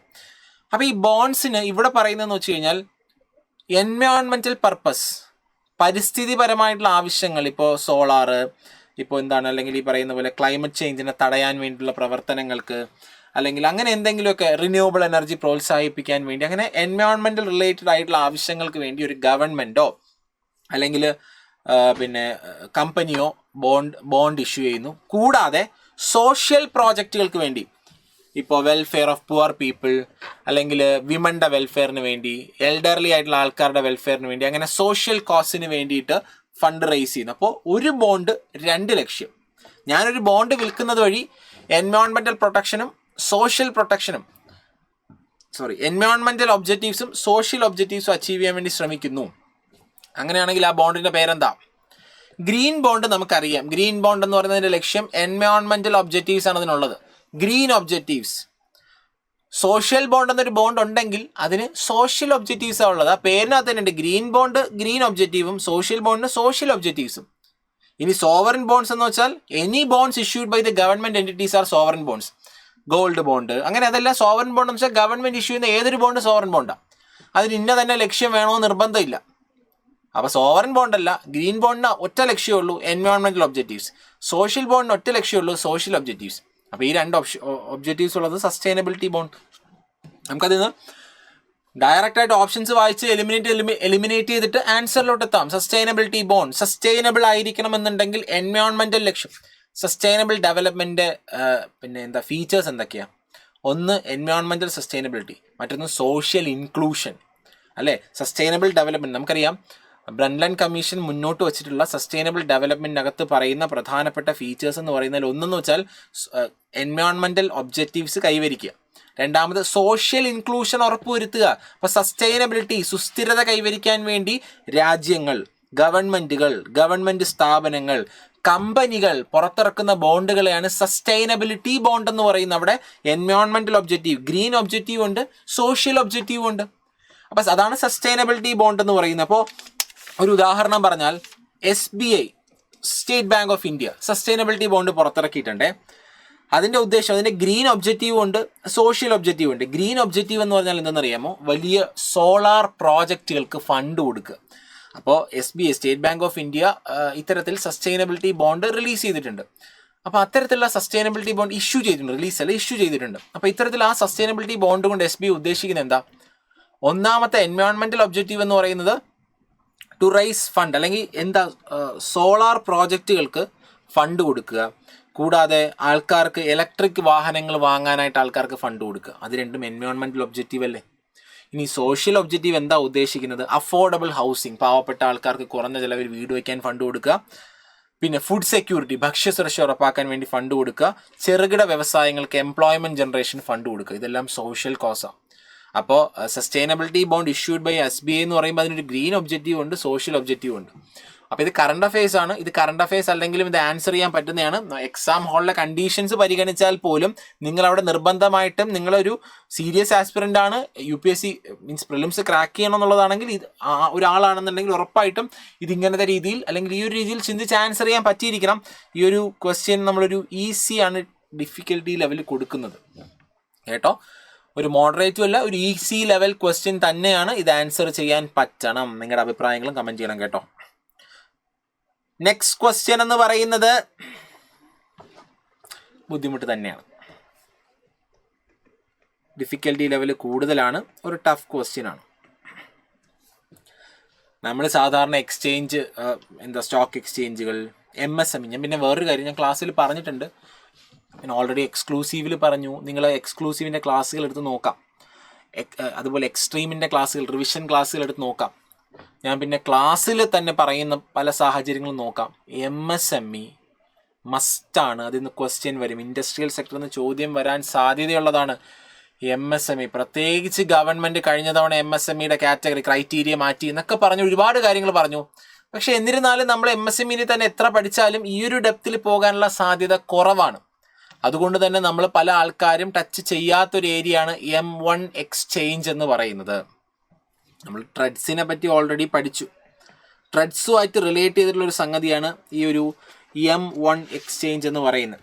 ഓക്കെ, അപ്പോൾ ഒരു ട്രെഡ്സ് പ്ലാറ്റ്ഫോമാണ് MSME, ഒരു MSMEകളുടെ ഒരു ട്രെഡ്സ് പ്ലാറ്റ്ഫോമാണ് ഈ ഒരു M1 എക്സ്ചേഞ്ച് എന്ന് പറയുന്നത്. RBI അപ്രൂവ് ചെയ്തിട്ടൊരു പ്ലാറ്റ്ഫോമാണ്. ആക്ച്വലി ഇവിടെ എന്താ ഉദ്ദേശിക്കുന്നത്, ഈ ഒരു പ്ലാറ്റ്ഫോം വഴി എന്താ ഉദ്ദേശിക്കുന്നതെന്ന് ചോദിച്ചാൽ, അതായത് ഇപ്പോൾ ഒരു MSME സ്ഥാപനം ഒരു ആർക്കെങ്കിലുമൊക്കെ കുറച്ച് ഗുഡ്സ് വിറ്റു എന്ന് വിചാരിക്കുക. ഗുഡ്സ് വിറ്റു. അപ്പോൾ ഗുഡ്സ് വിൽക്കുമ്പോൾ ഇയാൾ MSMEക്ക് പൈസ കൊടുത്തില്ല, കാരണം അയാളുടെ കയ്യിൽ കൊടുക്കാൻ പൈസ ഇല്ല. അപ്പോൾ അയാൾ എന്ത് ചെയ്തു? കടത്തിനാണ് മേടിച്ചത്. പകരം എന്ത് കൊടുത്തു? ബിൽസ് കൊടുത്തു, ബില്ലുകൾ. ബിൽ ഓഫ് എക്സ്ചേഞ്ച് നിങ്ങൾ കേട്ടിട്ടില്ല, നമ്മൾ ഓൾറെഡി ക്ലാസ്സിലും നിങ്ങൾ കേട്ടിട്ടുള്ള കാര്യം ബിൽ ഓഫ് എക്സ്ചേഞ്ച്. അതായത് MSME ഗുഡ്സ് വിറ്റു, ഗുഡ്സ് വിൽക്കുന്ന സമയത്ത് തിരിച്ചെന്ത് ചെയ്തു? പകരം പൈസ കൊടുക്കാനില്ലാത്തതുകൊണ്ട് ക്രെഡിറ്റ് നോട്ട് അല്ലെങ്കിൽ ബില്ല് എഴുതി കൊടുത്തു. 3 മാസം കഴിയുമ്പോൾ തിരിച്ചു തരാം, 2 മാസം കഴിയുമ്പോൾ തിരിച്ചു തരാം, അല്ലെങ്കിൽ ഒരു 6 months കഴിയുമ്പോൾ തിരിച്ചു തരാമെന്ന് പറഞ്ഞൊരു ബില്ല് എഴുതി കൊടുത്തു. അതിൻ്റെ അർത്ഥം ഈ MSMEക്ക് 6 മാസം കഴിഞ്ഞാൽ ഇയാൾ പൈസ കൊടുക്കത്തുള്ളൂ. പക്ഷേ MSMEക്ക് പ്രവർത്തിക്കാൻ പൈസ വേണ്ടേ? പൈസ വേണം. അപ്പോൾ അവരുടെ കയ്യിൽ വേറെ പൈസ ഇല്ല, ഇയാൾ ഈ പൈസ തന്നാലേ ഉള്ളൂ. പക്ഷേ അയാളുടെ 6 മാസം കഴിയാതെ ചോദിക്കാൻ പറ്റില്ല. പക്ഷേ അയാൾ തന്ന ബില്ലുണ്ട്. അപ്പോൾ ഈ ബില്ല് എനിക്ക് എന്ത് ചെയ്യാം? ബില്ല് എനിക്ക് വേറൊരു ബാങ്കിലോ എവിടെയെങ്കിലും കൊണ്ട് കൊടുത്തിട്ട് എനിക്ക് ആ ബില്ല് ഡിസ്കൗണ്ട് ചെയ്തെടുക്കാം. ഡിസ്കൗണ്ട് ചെയ്യുമ്പോൾ ആ പൈസ ആർക്ക് കിട്ടും? MSMEക്ക് കിട്ടും. ഡിസ്കൗണ്ടിങ് എന്ന് വെച്ചാൽ ആക്ച്വലി 1 കോടിയുടെ ബില്ലാണെങ്കിൽ 1 കോടി കിട്ടത്തില്ല, ചിലപ്പോൾ ഒരു 99 ലക്ഷം അല്ലെങ്കിൽ ഒരു 95 ലക്ഷം വരെയും കിട്ടുക. ബാക്കി എമൗണ്ട് ബാങ്കിൻ്റെ ഒരു കമ്മീഷനായിട്ട് ബാങ്ക് എടുക്കുന്നു. അതിനാണ് ഡിസ്കൗണ്ടിങ് എന്ന് പറയുന്നത്. ഡിസ്കൗണ്ടിങ് എന്ന് പറഞ്ഞാൽ encashing the bill of exchange before the maturity period. അതിനാണ്, അല്ലെങ്കിൽ റെഡീം ചെയ്യുന്നു. എന്താണ് ഈ ഒരു ബിൽ ഓഫ് എക്സ്ചേഞ്ച്? കാലാവധിക്ക് മുന്നേ എൻകാഷ് ചെയ്യുന്നു, റെഡീം ചെയ്തെടുക്കുന്നതിനാണ് എന്തെന്ന് പറയുന്നത്? Discounting the bill of exchange അല്ലെങ്കിൽ ഡിസ്കൗണ്ടിങ് എ സെക്യൂരിറ്റി എന്ന് പറയുന്നു. അപ്പോൾ ഇത്തരത്തിൽ MSME സ്ഥാപനങ്ങൾ ഒരാൾക്ക് സാധനം വിറ്റു, കടത്തിനാണ് വിറ്റത്, അയാളപ്പം ബില്ല് എഴുതി കൊടുത്തു. 3 മാസം അല്ലെങ്കിൽ 4 മാസം കഴിഞ്ഞ് അല്ലെങ്കിൽ 6 മാസം കഴിഞ്ഞാൽ പൈസ കിട്ടത്തുള്ളൂ. അതിന് മുന്നേ MSMEക്ക് ആ സ്ഥാപനത്തിനോട് ആളോട് പൈസ ചോദിക്കാൻ പറ്റില്ല. MSME ഇത്തരത്തിലുള്ള ബില്ലുകൾ ഡിസ്കൗണ്ട് ചെയ്യും. അത്തരത്തിൽ MSMEകൾ ഡിസ്കൗണ്ട് ചെയ്യുന്ന ഒരു സ്ഥലമാണ് ഈ ഒരു M1 എക്സ്ചേഞ്ച് എന്ന് പറയുന്നത്. മനസ്സിലായോ? അപ്പോൾ M1 exchange facilitates discounting of invoice and bill of exchange for MSME. MSMEകളുടെ ബിൽ ഓഫ് എക്സ്ചേഞ്ച് ഡിസ്കൗണ്ട് ചെയ്യാൻ ഉപയോഗിക്കുന്ന ഒരു സ്ഥലമാണ് M1 എക്സ്ചേഞ്ച് എന്ന് പറയുന്നത്. അവരെന്ത് കൊടുക്കാറില്ല? ലോണൊന്നും അല്ല കൊടുക്കുന്നത്, പകരം ഇത്തരത്തിൽ എക്സ്ചേഞ്ച് ചെയ്യും. അപ്പോൾ ഇവരെന്താ ചെയ്യുക, കാലാവധി കഴിയുമ്പോൾ ഈ M1 എക്സ്ചേഞ്ച് ഈ ആളുടെ കയ്യിൽ നിന്ന് പൈസ മേടിക്കും. ക്ലിയർ ആയോ? അപ്പോൾ ഇത് ഒരു ക്രെഡിറ്റ് റേറ്റിംഗ് ഏജൻസി ഒന്നും അല്ല കേട്ടോ. 1ഉം 3ഉം റോങ് ആണ്. ഓപ്ഷൻ ബി 2ആണ് ഇവിടുത്തെ കറക്റ്റ് ആയിട്ടുള്ള ആൻസർ എന്ന് പറയുന്നത്. കുറച്ച് ബുദ്ധിമുട്ടുള്ള ക്വസ്റ്റ്യൻ തന്നെയാണ്, അത്ര എളുപ്പമാണെന്ന് ഞാൻ പറയുന്നില്ല. ഇത് ഡിഫിക്കൽട്ടി ലെവൽ കൂടുതലാണ്, ടഫ് ആയിട്ടുള്ളൊരു ക്വസ്റ്റ്യൻ തന്നെയാണ്. അപ്പോൾ ഇത് ചെയ്യാൻ പറ്റിയിട്ടുണ്ടെങ്കിൽ നല്ല കാര്യം, ചെയ്തില്ല എന്നുണ്ടെങ്കിലും നിങ്ങൾ സ്കിപ്പ് അടിച്ചിട്ടുണ്ടെങ്കിൽ കുഴപ്പമൊന്നുമില്ല. നമ്മുടെ എക്സാം ഹാളിലെ ടെൻഷനും മറ്റു കാര്യങ്ങൾ നോക്കിയാലും ഇത് എലിമിനേഷൻ ഒരു ബുദ്ധിമുട്ടുള്ള കാര്യം തന്നെയാണ് കേട്ടോ. ഞാൻ പൊതുവായിട്ടുള്ള ആൾക്കാരുടെ കാര്യമാണ് പറയുന്നത്. ദെൻ അടുത്ത ക്വസ്റ്റ്യൻ സിമ്പിൾ, ഇതാരും എഴുതാതെ വരരുത്, ഭയങ്കര ഈസി ആയിട്ടുള്ള ക്വസ്റ്റ്യനാണ്. ഇത് ഈസി ലെവൽ ക്വസ്റ്റ്യൻ തന്നെയാണ്. മാത്രമല്ല നമ്മളിത് ക്ലാസ്സിൽ എക്സ്പ്ലെയിൻ ചെയ്തിട്ടുമുണ്ട്, ക്ലാസ്സിൽ ഡിസ്കസ് ചെയ്തിട്ടുണ്ടേ. ക്ലാസ്സിൽ നമ്മുടെ എക്സ്ക്ലൂസീവിൽ ഇരുന്ന ആൾക്കാരാണെങ്കിൽ ഈ ഒരു ക്വസ്റ്റ്യൻ ഉറപ്പായിട്ടും എഴുതണം. അല്ലാത്ത ആൾക്കാരും എക്സ്ക്ലൂസീവിൽ ഇരുന്നില്ലെങ്കിൽ പോലും, ക്ലാസ് അറ്റൻഡ് ചെയ്തില്ലെങ്കിൽ പോലും എഴുതണം. ക്ലാസ് നോട്ട് ഞാനിവിടെ കൊടുത്തിട്ടുണ്ട്, ക്ലാസ്സിൽ പഠിപ്പിച്ച കാര്യമാണ്. Potential risk of high debt എന്ന് പറഞ്ഞിട്ട് ഒരു കാര്യം പറയുന്നുണ്ട്. ഗവൺമെൻറ് ഉയർന്ന ഡെറ്റ് എടുത്തു കഴിഞ്ഞാൽ, കടം എടുത്തു കഴിഞ്ഞാലുള്ള പ്രശ്നം എന്താണ്. കൂടാതെ ഞാൻ ക്ലാസ്സിനകത്ത് ഒരു ക്വസ്റ്റ്യനും പറയുന്നുണ്ട്. ഈ ക്ലാസ്സിൽ ഇരുന്നവർക്കാണെങ്കിൽ ഇതിൽ അറിയാം, ക്രൗഡിങ് ഔട്ട് എന്ന് പറഞ്ഞാൽ എന്താണ്. Reduction in private investment due to high government borrowing. ക്ലാസ്സിൽ ഞാൻ പറഞ്ഞ എക്സ്ക്ലൂസീവിൽ പറഞ്ഞ അതേ ക്വസ്റ്റ്യനാണ് ഇവിടെ വന്നിട്ടുള്ളത്. അപ്പോൾ ക്ലാസ്സിലിരുന്ന ആൾക്കാരാണെങ്കിൽ ഇപ്പം ഈ കഴിഞ്ഞ റിവിഷൻ സീരീസിലാണ് നമ്മളിത് ഡിസ്കസ് ചെയ്ത്, ആ ക്വസ്റ്റ്യൻ അതുപോലെ വന്നിട്ടുണ്ട്. ദയവ് ചെയ്ത് തെറ്റിച്ചു എന്ന് പറയരുതേ, അത് തെറ്റിക്കരുത്. അത് ഈസി ആയിട്ടുള്ള ക്വസ്റ്റ്യൻ ആണ്. അല്ലാത്ത ആൾക്കാർ ക്ലാസ്സിൽ ഇരുന്നില്ലെങ്കിലും നിങ്ങൾക്ക് ഇത് എന്ത് ചെയ്യാൻ പറ്റും, ക്രൗഡിങ് ഔട്ട്. ഗവൺമെന്റ് കൂടുതൽ കടം എടുക്കുന്നു, കൂടുതൽ കടം എടുക്കുമ്പോൾ ബാങ്കുകളുടെ കയ്യിൽ പൈസ ഉണ്ടാവില്ല, ലിക്വിഡിറ്റി, ബാങ്കുകളുടെ കയ്യിൽ പണത്തിന്റെ അവൈലബിലിറ്റി കുറയുന്നു. ബാങ്കുകൾ സാധാരണ പ്രൈവറ്റ് ആയിട്ടുള്ള കടം മേടിക്കാൻ വരുന്നവർക്ക് ഉയർന്ന പലിശയ്ക്കേ കൊടുക്കത്തുള്ളൂ. അപ്പോൾ പ്രൈവറ്റ് സ്ഥാപനങ്ങൾക്ക് കടം മേടിക്കാൻ പറ്റാത്തൊരവസ്ഥ വരും. അതുകൊണ്ട് തന്നെ പ്രൈവറ്റ് സ്ഥാപനങ്ങൾക്ക് അവരുടെ ബിസിനസ്സിൽ കുറഞ്ഞ മുതൽ മുടക്കേ നടത്താൻ പറ്റത്തുള്ളൂ. മനസ്സിലായോ? ഒക്കെ ക്രൗഡിങ് ഔട്ട് എന്ന് വെച്ചാൽ ഇത്രയേ ഉള്ളൂ, സിമ്പിൾ ആയിട്ടുള്ള കാര്യം. നോക്കിയേ, government is borrowing more from banks. Government ബാങ്കുകളുടെ കയ്യിൽ നിന്ന് കൂടുതൽ പൈസ ബോറോ ചെയ്യുന്നു. അങ്ങനെ വരുമ്പോൾ ബാങ്കുകൾ കൂടുതൽ പൈസ ഗവൺമെന്റ് തന്നെയാണ് കൊടുക്കുക. അങ്ങനെ വരുന്ന സമയത്ത് എന്താ സംഭവം, മറ്റ് പ്രൈവറ്റ് സ്ഥാപനങ്ങൾക്ക് അല്ലെങ്കിൽ കമ്പനികൾക്ക് ബാങ്ക് കൊടുക്കാൻ ബാങ്കിന്റെ കയ്യിൽ പൈസ ഉണ്ടാവില്ല. ബാങ്ക് കൂടുതലും അവരെന്ത് ചെയ്തു, ഗവൺമെന്റിന് കുറഞ്ഞ പലിശയ്ക്ക്, അല്ലെങ്കിൽ ഗവൺമെന്റാണ് ലോൺ കൊടുത്തത്. അങ്ങനെ വരുന്ന സമയത്ത് എന്താ സംഭവിക്കുക, പ്രൈവറ്റ് സ്ഥാപനങ്ങളും കമ്പനികൾക്കും ബാങ്കിന്റെ അടുത്ത് ലോൺ എടുക്കാൻ പോകുമ്പോൾ ബാങ്ക് ഹൈ ഇൻട്രസ്റ്റ് റേറ്റ്, ഉയർന്ന പലിശയ്ക്കായിരിക്കും ലോൺ കൊടുക്കുക. അപ്പോൾ ഇവർക്ക് ഉയർന്ന പലിശ ആയതുകൊണ്ട് തന്നെ പല കമ്പനികളും ലോൺ എടുക്കുന്ന കുറയുന്ന സമയത്ത് ഇവരുടെ കയ്യിലുള്ള പണത്തിന്റെ അളവ് കുറയും. അപ്പോൾ അവരുടെ സ്ഥാപനങ്ങൾ ഇൻവെസ്റ്റ്മെന്റ് നടത്തുന്നതും കുറയും. ഇതിനെയാണ് ക്രൗഡിങ് ഔട്ട് എന്ന് പറയുന്നത്. ഗവൺമെന്റ് ബാങ്കിൽ നിന്ന് കൂടുതൽ ലോൺ എടുത്തു കഴിഞ്ഞാൽ സ്വകാര്യ വ്യക്തികൾക്കോ സ്വകാര്യ സ്ഥാപനങ്ങൾക്കോ ലോൺ എടുക്കാൻ പൈസ ഉണ്ടാവില്ല. ലോൺ എടുക്കാൻ പൈസ ഉണ്ടാകാത്തത് തന്നെ അവർ ഇൻവെസ്റ്റ്മെന്റ് നടത്തുന്നതും കുറയുന്നു. Okay, which one of the following best describes the crowding out effect in the context of fiscal policy? Situation where private investment increase due to increased government spending ആണോ? തെറ്റ്. A situation where government borrowings leads to higher interest rate which reduce private investment. കണ്ടല്ലോ, ഇതേ same സാധനമല്ലേ നമ്മൾ revision അതേ question ആയിട്ട് കൊടുത്തിട്ടുള്ളത്. നമ്മൾ ഈ ഒരു മാസം, ഈ ഒരു മെയിൽ നമ്മൾ നടത്തിയ റിവിഷനകത്താണ് ഈ ഒരു ക്രൗഡിങ് ഔട്ട് എന്ന് പറഞ്ഞ ക്വസ്റ്റ്യൻ അതുപോലെ ഞാൻ കൊണ്ടുവന്നിട്ടുണ്ട്. അതേ സെയിം ക്വസ്റ്റ്യൻ ചോദിച്ചിട്ടുണ്ട്, തെറ്റിക്കരുത്. ഈസി ആയിട്ടുള്ള ഒരു ക്വസ്റ്റ്യൻ ആണ്, നിങ്ങൾക്ക് എല്ലാവർക്കും ഇത് ആൻസർ ചെയ്യാൻ പറ്റി എന്നാണ് എൻ്റെ വിശ്വാസം. അടുത്ത നോക്കാം. Which of the following statement about rare earth elements and critical minerals is or are correct? നമ്മൾ ബജറ്റ് നോക്കി ഈ ഒരു ക്വസ്റ്റ്യൻ നമ്മൾ ക്ലാസ്സിൽ, അതായത് എക്സ്ട്രീം, നമ്മുടെ സൈലത്തിന്റെ യൂട്യൂബിലൂടെ നടന്ന എക്സ്ട്രീം സീരീസിന്റെ ഭാഗമായിട്ട് ബജറ്റ് നോക്കിയപ്പോൾ അതിനകത്ത് പറഞ്ഞതാണ്. നിങ്ങൾ വേണമെങ്കിൽ യൂട്യൂബിലെടുത്ത് നോക്കുക, അതിനകത്ത് ഈ ഒരു പേജ് ഞാൻ കാണിച്ചിട്ട് കുറച്ച് കാര്യങ്ങൾ അതിനൊപ്പം പറയുന്നുണ്ട്. എന്താ പറഞ്ഞ അവിടെ, ഇന്ത്യ ഈ ഒരു ബജറ്റിന്റെ ഭാഗമായിട്ടൊരു dedicated rare earth corridor programme കൊണ്ടുവരുന്നു. കാരണം ഇന്ത്യ ഈ പറയുന്ന ഒരു റിന്യൂവബിൾ എനർജി ഉപയോഗിക്കുന്ന ഒരു രാജ്യമായിട്ട് മാറുന്ന, ഒരു നെറ്റ് സീറോ രാജ്യമായിട്ട് മാറുമ്പോൾ അതിന് സോളാർ പാനലൊക്കെ നിർമ്മിക്കാൻ ഒരുപാട് റെയർ എർത്ത് എലമെന്റ് ആവശ്യമായിട്ട് വരും. അതുകൊണ്ട് തന്നെ നമ്മൾ അതിന്റെ ഉൽപ്പാദനം ഇന്ത്യയിൽ തന്നെ നടത്തണം. നമ്മളിപ്പോൾ ചൈനയിൽ നിന്നാണ് വാങ്ങിക്കൊണ്ടിരിക്കുന്നത്, ഇമ്പോർട്ട് ചെയ്തുകൊണ്ടിരിക്കുന്നത്. ചൈനയാണ് ലോകത്തെ ഏറ്റവും വലിയ റെയർ എർത്ത് എലമെന്റ്സ് ഉൽപ്പാദിപ്പിക്കുന്ന ആൾക്കാർ. പിന്നെ US അതുപോലെ പല രാജ്യങ്ങളുമുണ്ട്. ഇന്ത്യ വളരെ പിന്നിലാണ്. അപ്പോൾ ഇന്ത്യയിൽ റയർ എർത്ത് എലമെന്റ്സിന്റെ ഉൽപ്പാദനം കൂട്ടണം. അതിനുവേണ്ടി ഗവൺമെന്റ് ഒരു നാഷണൽ ക്രിട്ടിക്കൽ മിനറൽസ് മിഷൻ കഴിഞ്ഞ ബഡ്ജറ്റിൽ ലോഞ്ച് ചെയ്തു എന്നൊക്കെ ആ ക്ലാസ്സിൽ ഞാൻ പറഞ്ഞതാണ്. വേണമെങ്കിൽ ആ ക്ലാസ് എടുത്ത് നോക്കിക്കൊള്ളുക, യൂട്യൂബിനകത്ത് ആ ക്ലാസ് ഉണ്ട്, അതിനകത്ത് കൃത്യമായിട്ട്. പക്ഷേ ഇത്രയും നോട്ടിനകത്ത് കൊടുത്തിട്ടുള്ളെങ്കിലും ആ ക്ലാസ്സിനകത്ത് കൃത്യമായിട്ട് ഞാൻ കാര്യം പറയുന്നുണ്ട്. നിങ്ങൾ ആ ക്ലാസ് കണ്ടവരാണെന്നുണ്ടെങ്കിൽ ആൻസർ ചെയ്യാൻ പറ്റും, ഉറപ്പായിട്ട് ഇത് ആൻസർ ചെയ്യാൻ പറ്റും. ഒരു easy to moderate level question ആണ് ഇതെന്ന് പറയുന്നത്.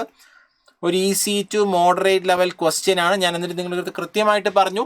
ക്രിട്ടിക്കൽ മിനറൽസിനെ പറ്റി നോക്കിക്കോണം. കുറെ കാലമായിട്ട് അതിനെപ്പറ്റി വാർത്തകൾ നടക്കുന്നുണ്ട്. ഒരു വാർ തന്നെ ലോകത്ത് നടക്കുന്നുണ്ട് ഒരു ക്രിട്ടിക്കൽ മിനറൽസ് അല്ലെങ്കിൽ ഈ ഒരു റയർ എർത്ത് എലമെന്റുകളെ പറ്റി. അപ്പോൾ ഇവിടെ പറയുന്നതിൽ rare earth elements and critical മിനറൽസുമായിട്ട് ബന്ധപ്പെട്ട് കറക്റ്റായിട്ടുള്ള സ്റ്റേറ്റ്മെന്റുകൾ എന്തൊക്കെയാണ്? Modern technological innovations including AI, robotics, space exploration extensively utilise rare earth elements. ശരിയല്ലേ? ഞാനവിടെ പറഞ്ഞ കാര്യം ഓർമ്മയുണ്ടോ? മൊബൈൽ ഫോൺ മുതൽ നമ്മൾ ഉപയോഗിക്കുന്ന സോളാർ പാനൽ മുതൽ ആകാശത്തേക്ക് വിടുന്ന റോക്കറ്റിൽ വരെ എന്താവശ്യമാണ് ഇപ്പോൾ ഈ പറയുന്ന പോലെ റയർ എർത്ത് എലമെന്റ്സ് ഉപയോഗിക്കുന്നുണ്ടെന്ന് പറഞ്ഞാണ് ഞാൻ ആ ഒരു സാധനം തുടങ്ങിയത്. ഓർമ്മയുണ്ടെങ്കിൽ ആ സ്റ്റേറ്റ്മെന്റ് ശരിയാണ്. Then China as A highest share in mining, അതും പറഞ്ഞു. പക്ഷേ ഇന്ത്യയാണ് രണ്ടാമത്, ഞാൻ പറഞ്ഞോ? ഇല്ല, അമേരിക്കയും മറ്റ് രാജ്യങ്ങളും അതിന് ശേഷം ഉണ്ടെന്നുള്ളത് പറഞ്ഞു. തെറ്റാണ്. The government of India launched the national critical minerals mission in 2025 to establish a robust framework of self reliance in critical mineral sector. ഇതും ക്ലാസ്സിൽ ഡിസ്കസ് ചെയ്തല്ലേ? അല്ലേടാ? ആണ്. ദെൻ അടുത്തത് rare earth elements are a set of 13 metallic elements. അത് നമ്മൾ ക്ലാസ്സിൽ പറഞ്ഞിട്ടില്ല. 13 അല്ല, ആക്ച്വലി 17 എലമെന്റ്സ് ആണ് എന്ത് ചെയ്യുന്നത് ഈ പറയുന്ന റയർ എർത്ത് എലമെന്റ്സിനകത്തുള്ളത്. അത് തെറ്റാണ്. ആക്ച്വലി എന്തല്ല, rare earth element 13 metallics elements അല്ല ഉള്ളത്, 15 എണ്ണമാണുള്ളത്. 15 ലാന്തനൈറ്റ്സും 17 എണ്ണമാണുള്ളത്. അതിൽ 15 ലാന്തനൈറ്റ്സും പിന്നെ സ്കാൻഡിയം അതുപോലെ ഇട്രിയം, അങ്ങനെ 17 എലമെന്റുകളാണ് ഏതിനകത്തുള്ളത്? ക്രിട്ടിക്കൽ മിനറൽസ് എന്ന് പറയുമ്പോൾ 17 എണ്ണമാണുള്ളത്, 13 അല്ല ഉള്ളത്. 13 മെറ്റാലിക് എലമെന്റ്സ് എന്ന് പറയുന്നത് തെറ്റാണ്. അപ്പോൾ ഇവിടുത്തെ ആൻസർ എന്ന് പറയുന്നത് 1 and 3 ആണ് കറക്റ്റ്. ഓപ്ഷൻ എ ആണ് ഇവിടുത്തെ കറക്റ്റ് ആയിട്ടുള്ള ആൻസർ എന്ന് പറയുന്നത്. 95th question. Okay, easy to moderate question ആണ് കേട്ടോ. ഈസി ടു മോഡറേറ്റ് ക്വസ്റ്റ്യൻ ആണ്. മോഡറേറ്റ് എന്ന് പറയാൻ കാരണം 4ാമത്തെ ഓപ്ഷൻ ഒരു ഈസി ടു മോഡറേറ്റ് ക്വസ്റ്റ്യൻ ആണ്. ഡിഫിക്കൽറ്റി ലെവൽ, അതായത് ടഫ് ആയിട്ടുള്ള ഒരു ക്വസ്റ്റ്യൻ അല്ല, അതൊരു മോഡറേറ്റ് ലെവൽ. ഒരു ഈസി ആണ് കൂടുതൽ, കുറച്ച് ആൾക്കാർക്ക് അതൊരു ബുദ്ധിമുട്ട്. ഒരു മോഡറേറ്റ് ലെവൽ ക്വസ്റ്റ്യൻ ആണ്. നമ്മൾ ക്ലാസ്സിൽ അത് എക്സ്ട്രീം റിവിഷൻ, ഞാൻ പറയുന്നത് കൂടുതലും ക്ലാസ്സിലെടുത്ത കാര്യങ്ങളെക്കാൾ അപ്പോഴും റിവിഷനകത്ത് ഈ ഒരു കാര്യം പറഞ്ഞിട്ടുണ്ട്. റിവിഷനകത്ത് പറയുന്ന കാര്യങ്ങളാണ് നമ്മളിവിടെ ഡിസ്കസ് ചെയ്യുന്നത്. അടുത്ത ചോദ്യം, ഇത് ബുദ്ധിമുട്ടുള്ള ക്വസ്റ്റ്യൻ തന്നെയാണ്, ടഫായിട്ടുള്ള ക്വസ്റ്റ്യൻ തന്നെയാണ്, ഡിഫിക്കൽറ്റി ലെവൽ കൂടുതലുള്ളൊരു ക്വസ്റ്റ്യൻ തന്നെയാണ്. ഇൻഷുറൻസിനെ പറ്റി നമ്മൾ പഠിക്കും, പക്ഷേ ഇത്രയും ഡെപ്തിൽ പഠിക്കൂ. നമുക്കറിയാം കുറച്ച് കഴിഞ്ഞ വർഷം എന്നൊക്കെ പറയുന്നത് ഏവിയേഷനുമായിട്ട് ബന്ധപ്പെട്ട് ഏവിയേഷൻ ഇൻഡസ്ട്രിയിൽ ഉണ്ടായ പ്രശ്നങ്ങൾ, പ്രത്യേകിച്ച് വിമാനം വൈകുന്നത്, പിന്നെ മുന്നേ ഉണ്ടായ വിമാന അപകടം, നിങ്ങൾക്കറിയാലോ. അങ്ങനെ കുറേ ഏവിയേഷനുമായിട്ട് ബന്ധപ്പെട്ട പ്രശ്നങ്ങൾ ഉണ്ടായിട്ടുണ്ട്. അപ്പം അതുമായി ബന്ധപ്പെട്ട് ഇവിടെ ഒരു ഇൻഷുറൻസിൻ്റെ കാര്യം, ഏവിയേഷൻ ഹൾ ഇൻഷുറൻസിനെ പറ്റിയാണ് ചോദിച്ചത്. ഇത്രയും ഡെപ്തിൽ നമ്മൾ നോക്കത്തില്ല. വേണമെങ്കിൽ ഫസ്റ്റ് ഓപ്ഷൻ നമുക്ക് എന്ത് ചെയ്യാം, വായിച്ചിട്ട് aviation hull insurance covers the physical aircraft including the body, engine, on board equipment. ശരിയാ, വേണമെങ്കിൽ പറയാം. പക്ഷെ എന്നിരുന്നാലും രണ്ടാമത്തെ സ്റ്റേറ്റ്മെൻറ്റ് കിടക്കുകയല്ലേ. അപ്പോൾ രണ്ടാമത്തെ സ്റ്റേറ്റ്മെൻറ്റ് നമ്മൾ അറിയില്ലല്ലോ. ആക്ച്വലി ആ സ്റ്റേറ്റ്മെൻറ്റും ശരിയാണ്. അതാ പറഞ്ഞത്, ഒരു ഡിഫിക്കൽട്ടി ലെവൽ കൂടിയ ക്വസ്റ്റ്യൻ, ടഫ് ക്വസ്റ്റ്യൻ തന്നെയാണ്. ഇത് ആൻസർ ചെയ്യാൻ പറ്റണമെന്ന് യാതൊരു നിർബന്ധമില്ല. ഇവിടെ പറയുന്ന നോക്കി, സ്പെസിഫിക് ആയിട്ടൊക്കെ ചോദിച്ചിരിക്കുന്നത്. Under the Montreal convention adopted in the 1999 by over 130 countries including India, airlines are strictly liable to pay compensation to the family or nominee of every deceased passenger without requiring the family to prove fault. Montreal convention 1999 adopt ചെയ്ത Montreal convention, 130 രാജ്യങ്ങൾ adopt ചെയ്ത, ഇന്ത്യയും ഉൾപ്പെടുന്ന 130 രാജ്യങ്ങൾ adopt ചെയ്ത Montreal convention പ്രകാരം പറയുന്നത് airline കമ്പനികൾ നിർബന്ധമായിട്ടും അവർ ബാധ്യസ്ഥരാണ് എന്ത് കൊടുക്കാൻ. ഇപ്പോൾ ഒരു ആക്സിഡന്റ് ഭാഗമായിട്ട് ഒരാൾ മരണപ്പെട്ട് കഴിഞ്ഞാൽ അയാളുടെ ഫാമിലിക്കോ നോമിനിക്കോ തുക, ഒരു നിശ്ചിത തുക എയർലൈൻ കമ്പനികൾ കൊടുത്തിരിക്കണം. ഫാമിലിക്ക് അവരുടെ ഭാഗത്ത്, അതായത് ഈ പറയുന്ന കമ്പനിയുടെ ഭാഗത്താണ് ഫോൾട്ട് എന്ന് പ്രൂവ് ചെയ്യേണ്ട ആവശ്യം പോലും ഇല്ല. മനസ്സിലായല്ലോ?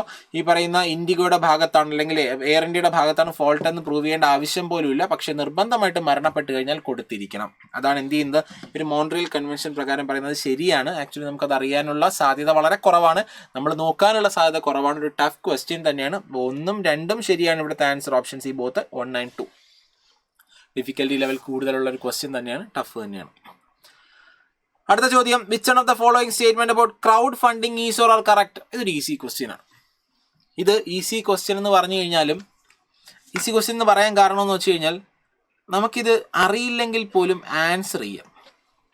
കോമൺ സെൻസ് എന്നൊരു സാധനം ഉപയോഗിച്ച് ആൻസർ ചെയ്യാൻ പറ്റുന്ന ഒരു ക്വസ്റ്റ്യൻ ആയത്. അതായത് ക്രൗഡ് ഫണ്ടിങ് നമ്മൾ കേട്ടിട്ടുണ്ടല്ലേ പലപ്പോഴും. ഒരു കോസിന് വേണ്ടി, ഇപ്പോൾ ആരോഗ്യപരമായിട്ടുള്ള പ്രശ്നങ്ങൾ നേരിടുന്ന ആൾക്കാർക്ക് ഫണ്ട് പ്രൊവൈഡ് ചെയ്യാൻ ക്രൗഡ് ഫണ്ടിങ് നടത്താറുണ്ട്.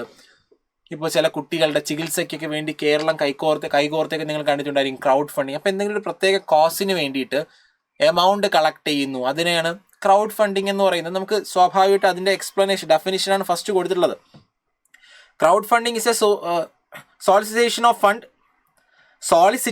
Of fund from multiple investors through a web-based platform or social networking site for a specific project. അപ്പോൾ ക്രൗഡ് ഫണ്ടിങ് എന്ന് വെച്ചാൽ സോളിസിറ്റേഷൻ ഓഫ് ഫണ്ട്, അതായത് ഫണ്ടുകൾ ഒരു മൾട്ടിപ്പിൾ ഇൻവെസ്റ്റേഴ്സ് എന്നൊരു web based web based platform, ഇപ്പോൾ ഫേസ്ബുക്ക് വഴിയോ അല്ലെങ്കിൽ എന്തെങ്കിലും വെബ്സൈറ്റുകൾ നിങ്ങൾ കാണാറില്ലേ, പല പ്ലാറ്റ്ഫോമുകളും വഴി ഫണ്ട് കളക്ട് ചെയ്യുന്നത് ഒരു കോസിന് വേണ്ടിയിട്ട്, അസുഖം ബാധിച്ച ആൾക്കാർക്ക് എന്ന് പറയുന്ന നിങ്ങൾ വെബ് ബേസ്ഡ് പ്ലാറ്റ്ഫോം വഴി, ഫേസ്ബുക്ക് വഴിയൊക്കെ ഇങ്ങനെ ഒരുപാട് ചെയ്തിട്ടുണ്ട്, ഇൻസ്റ്റാഗ്രാം വഴിയൊക്കെ ഇങ്ങനെ ഫണ്ടിങ് നമ്മൾ നടത്തിയിട്ടുണ്ട്. അപ്പോൾ അതൊരു എന്തെങ്കിലും ഒരു പ്രത്യേക ആവശ്യത്തിന് വേണ്ടിയിട്ടാണ് സോഷ്യൽ നെറ്റ്വർക്കിംഗ് സൈറ്റ് വഴിയൊക്കെ ഫണ്ട് കളക്ട് ചെയ്യുന്നതിനാണ് ക്രൗഡ് ഫണ്ടിങ് എന്ന് പറയുന്നത്. ശരിയാണ്, നമുക്ക് സ്വാഭാവികമായിട്ടും ഗസ് ചെയ്യാവുന്ന കാര്യമുള്ളൂ. Then small and medium enterprise are able to raise fund at lower cost of capital without undergoing rigorous procedures. നമുക്കറിയാം ചെറുകിട സ്ഥാപനങ്ങൾക്കൊക്കെ ഉണ്ടല്ലോ, ഇപ്പോൾ MSME സ്ഥാപനങ്ങൾക്കൊക്കെ ഫണ്ട്, ഇപ്പോൾ ക്യാപിറ്റൽ മാർക്കറ്റിൽ നിന്നോ ബാങ്കിൽ നിന്നൊക്കെ ഫണ്ട് കളക്ട് ചെയ്യണമെങ്കിൽ സെബിയുടെ ഒരുപാട് മാനദണ്ഡങ്ങൾ പാലിക്കണം, RBIയുടെ മാനദണ്ഡങ്ങൾ പാലിക്കണം, ഗവൺമെൻറ് മാനദണ്ഡങ്ങൾ പാലിക്കണം. ഇപ്പോൾ എന്ത് ചെയ്യാം, പുറത്തുനിന്നൊക്കെ ഫണ്ട് കളക്ട് ചെയ്യുന്ന നമുക്കറിയാം FCRA ഒക്കെ ഇപ്പോൾ മാറ്റം വരുത്തിയിട്ടുണ്ട്. പുറത്തുനിന്നൊക്കെ ഫണ്ട് കളക്ട് ചെയ്യുന്നതിന് ഒരുപാട് റെസ്ട്രിക്ഷൻസ് ഒക്കെ ഉണ്ട്. അപ്പോൾ ഒരുപാട് റിഗറസ് പ്രൊസീജിയേഴ്സ് മറികടന്ന് ഒരു ചെറിയ സ്ഥാപനത്തിന് ഫണ്ട് കളക്ട് ചെയ്യണമെങ്കിൽ ക്രൗഡ് ഫണ്ടിങ് ഒരു ബെസ്റ്റ് ഓപ്പർച്യൂണിറ്റി അല്ലേ? Small and medium enterprise are able to raise fund at lower cost of capital without undergoing rigorous procedures അല്ലേ? അത് ശരിയായിട്ടുള്ള കാര്യമല്ലേ? അപ്പോൾ സ്റ്റേറ്റ്മെന്റ് ശരിയാണ്, 1ഉം 2ഉം ശരിയാണ്. ഓപ്ഷൻ സി ബോത്ത് 1 and 2 ഒരു ഈസി ലെവൽ ക്വസ്റ്റ്യനാണ്. അതായത് ഈസി ലെവൽ എന്ന് ഉദ്ദേശിച്ചത് പഠിച്ചാൽ മാത്രമേ ഒരു സാധനം ഈസി ആകത്തുള്ളൂ എന്നില്ല. ആ ഒരു ക്വസ്റ്റ്യൻ വായിച്ചൊരു കോമൺ സെൻസ് അപ്ലൈ ചെയ്ത് കഴിഞ്ഞാൽ ആ ഒരു ക്വസ്റ്റ്യൻ ഈസി ആണോ എന്നുള്ള കാര്യം നമുക്ക് മനസ്സിലാകും. പിന്നെ എക്സാം ഹാളിലെ പ്രഷറും ടെൻഷനൊക്കെ ഉണ്ട്, എന്നിരുന്നാലും ഇതൊരു ഈസി ലെവൽ ക്വസ്റ്റ്യൻ തന്നെയാണ്. അടുത്ത ക്വസ്റ്റ്യൻ ഞാൻ എളുപ്പമുള്ള ക്വസ്റ്റ്യൻ ആണെന്ന് പറയുന്നില്ല. ഇതെന്ന് പറയുന്നത് ഇതിൽ ഏതൊക്കെയാണ് കറക്റ്റായിട്ടുള്ളതെന്ന് ചോദിച്ചിട്ടുള്ള കുറേ കമ്മിറ്റികൾ കൊടുത്തിട്ടുണ്ട്. അത് ഏത് ഓർഗനൈസേഷൻ്റെ കീഴിലാണ് ഫോം ചെയ്തെന്നുള്ള കാര്യം കൊടുത്തിട്ടുണ്ട്. RN മൽഹോത്ര ഇൻഷുറൻസ് ആണെന്ന് നമുക്കറിയാം, ഇൻഷുറൻസ് ആണെന്ന് നമ്മൾ കേട്ടിട്ടുണ്ട്. പക്ഷേ ഇവിടെ പറയുന്ന ഏത് ഓർഗനൈസേഷൻ്റെ കീഴിലാണ് ഫോം ചെയ്തത്? IRDAI. പല ആൾക്കാരും ഇത് ശരിയാണെന്ന് എഴുതാനുള്ള സാധ്യതയുള്ള അല്ല. കാരണം മൽഹോത്ര കമ്മിറ്റിയുടെ റിപ്പോർട്ടിനെ തുടർന്ന് ഫോം ചെയ്ത സ്ഥാപനമാണ് IRDA, insurance regulatory and development authority of India. അപ്പോൾ RN മൽഹോത്ര കമ്മിറ്റി എന്ന് പറയുന്ന ആക്ച്വലി ഇന്ത്യയിൽ ഇൻഷുറൻസ് സെക്ടർ, നമ്മുടെ ഇൻഷുറൻസ് മേഖലയിൽ പരിഷ്കരണം, റിഫോം കൊണ്ടുവരാൻ വേണ്ടി ഗവൺമെന്റ് അപ്പോയിന്റ് ചെയ്ത കമ്മിറ്റിയാണ്. ആ കമ്മിറ്റിയാണ് ആക്ച്വലി എന്ത് ചെയ്ത് GICനെയൊക്കെ ഒരു റെഗുലേറ്ററി ബോഡി എന്നുള്ള രീതിയിൽ മാറ്റുന്നതും ഇൻഷുറൻസിനെ റെഗുലേറ്റ് ചെയ്യുന്ന ഒരു സെപ്പറേറ്റ് ബോഡി IRDA എന്ന് പറയുന്ന ഒരു ബോഡി കൊണ്ടുവരുന്നതൊക്കെ അതിനുവേണ്ടി റെക്കമെൻഡേഷൻ കൊടുത്ത RN മൽഹോത്ര കമ്മിറ്റിയാണ്. ഇവിടെ പറയുന്നത് എന്താണ്?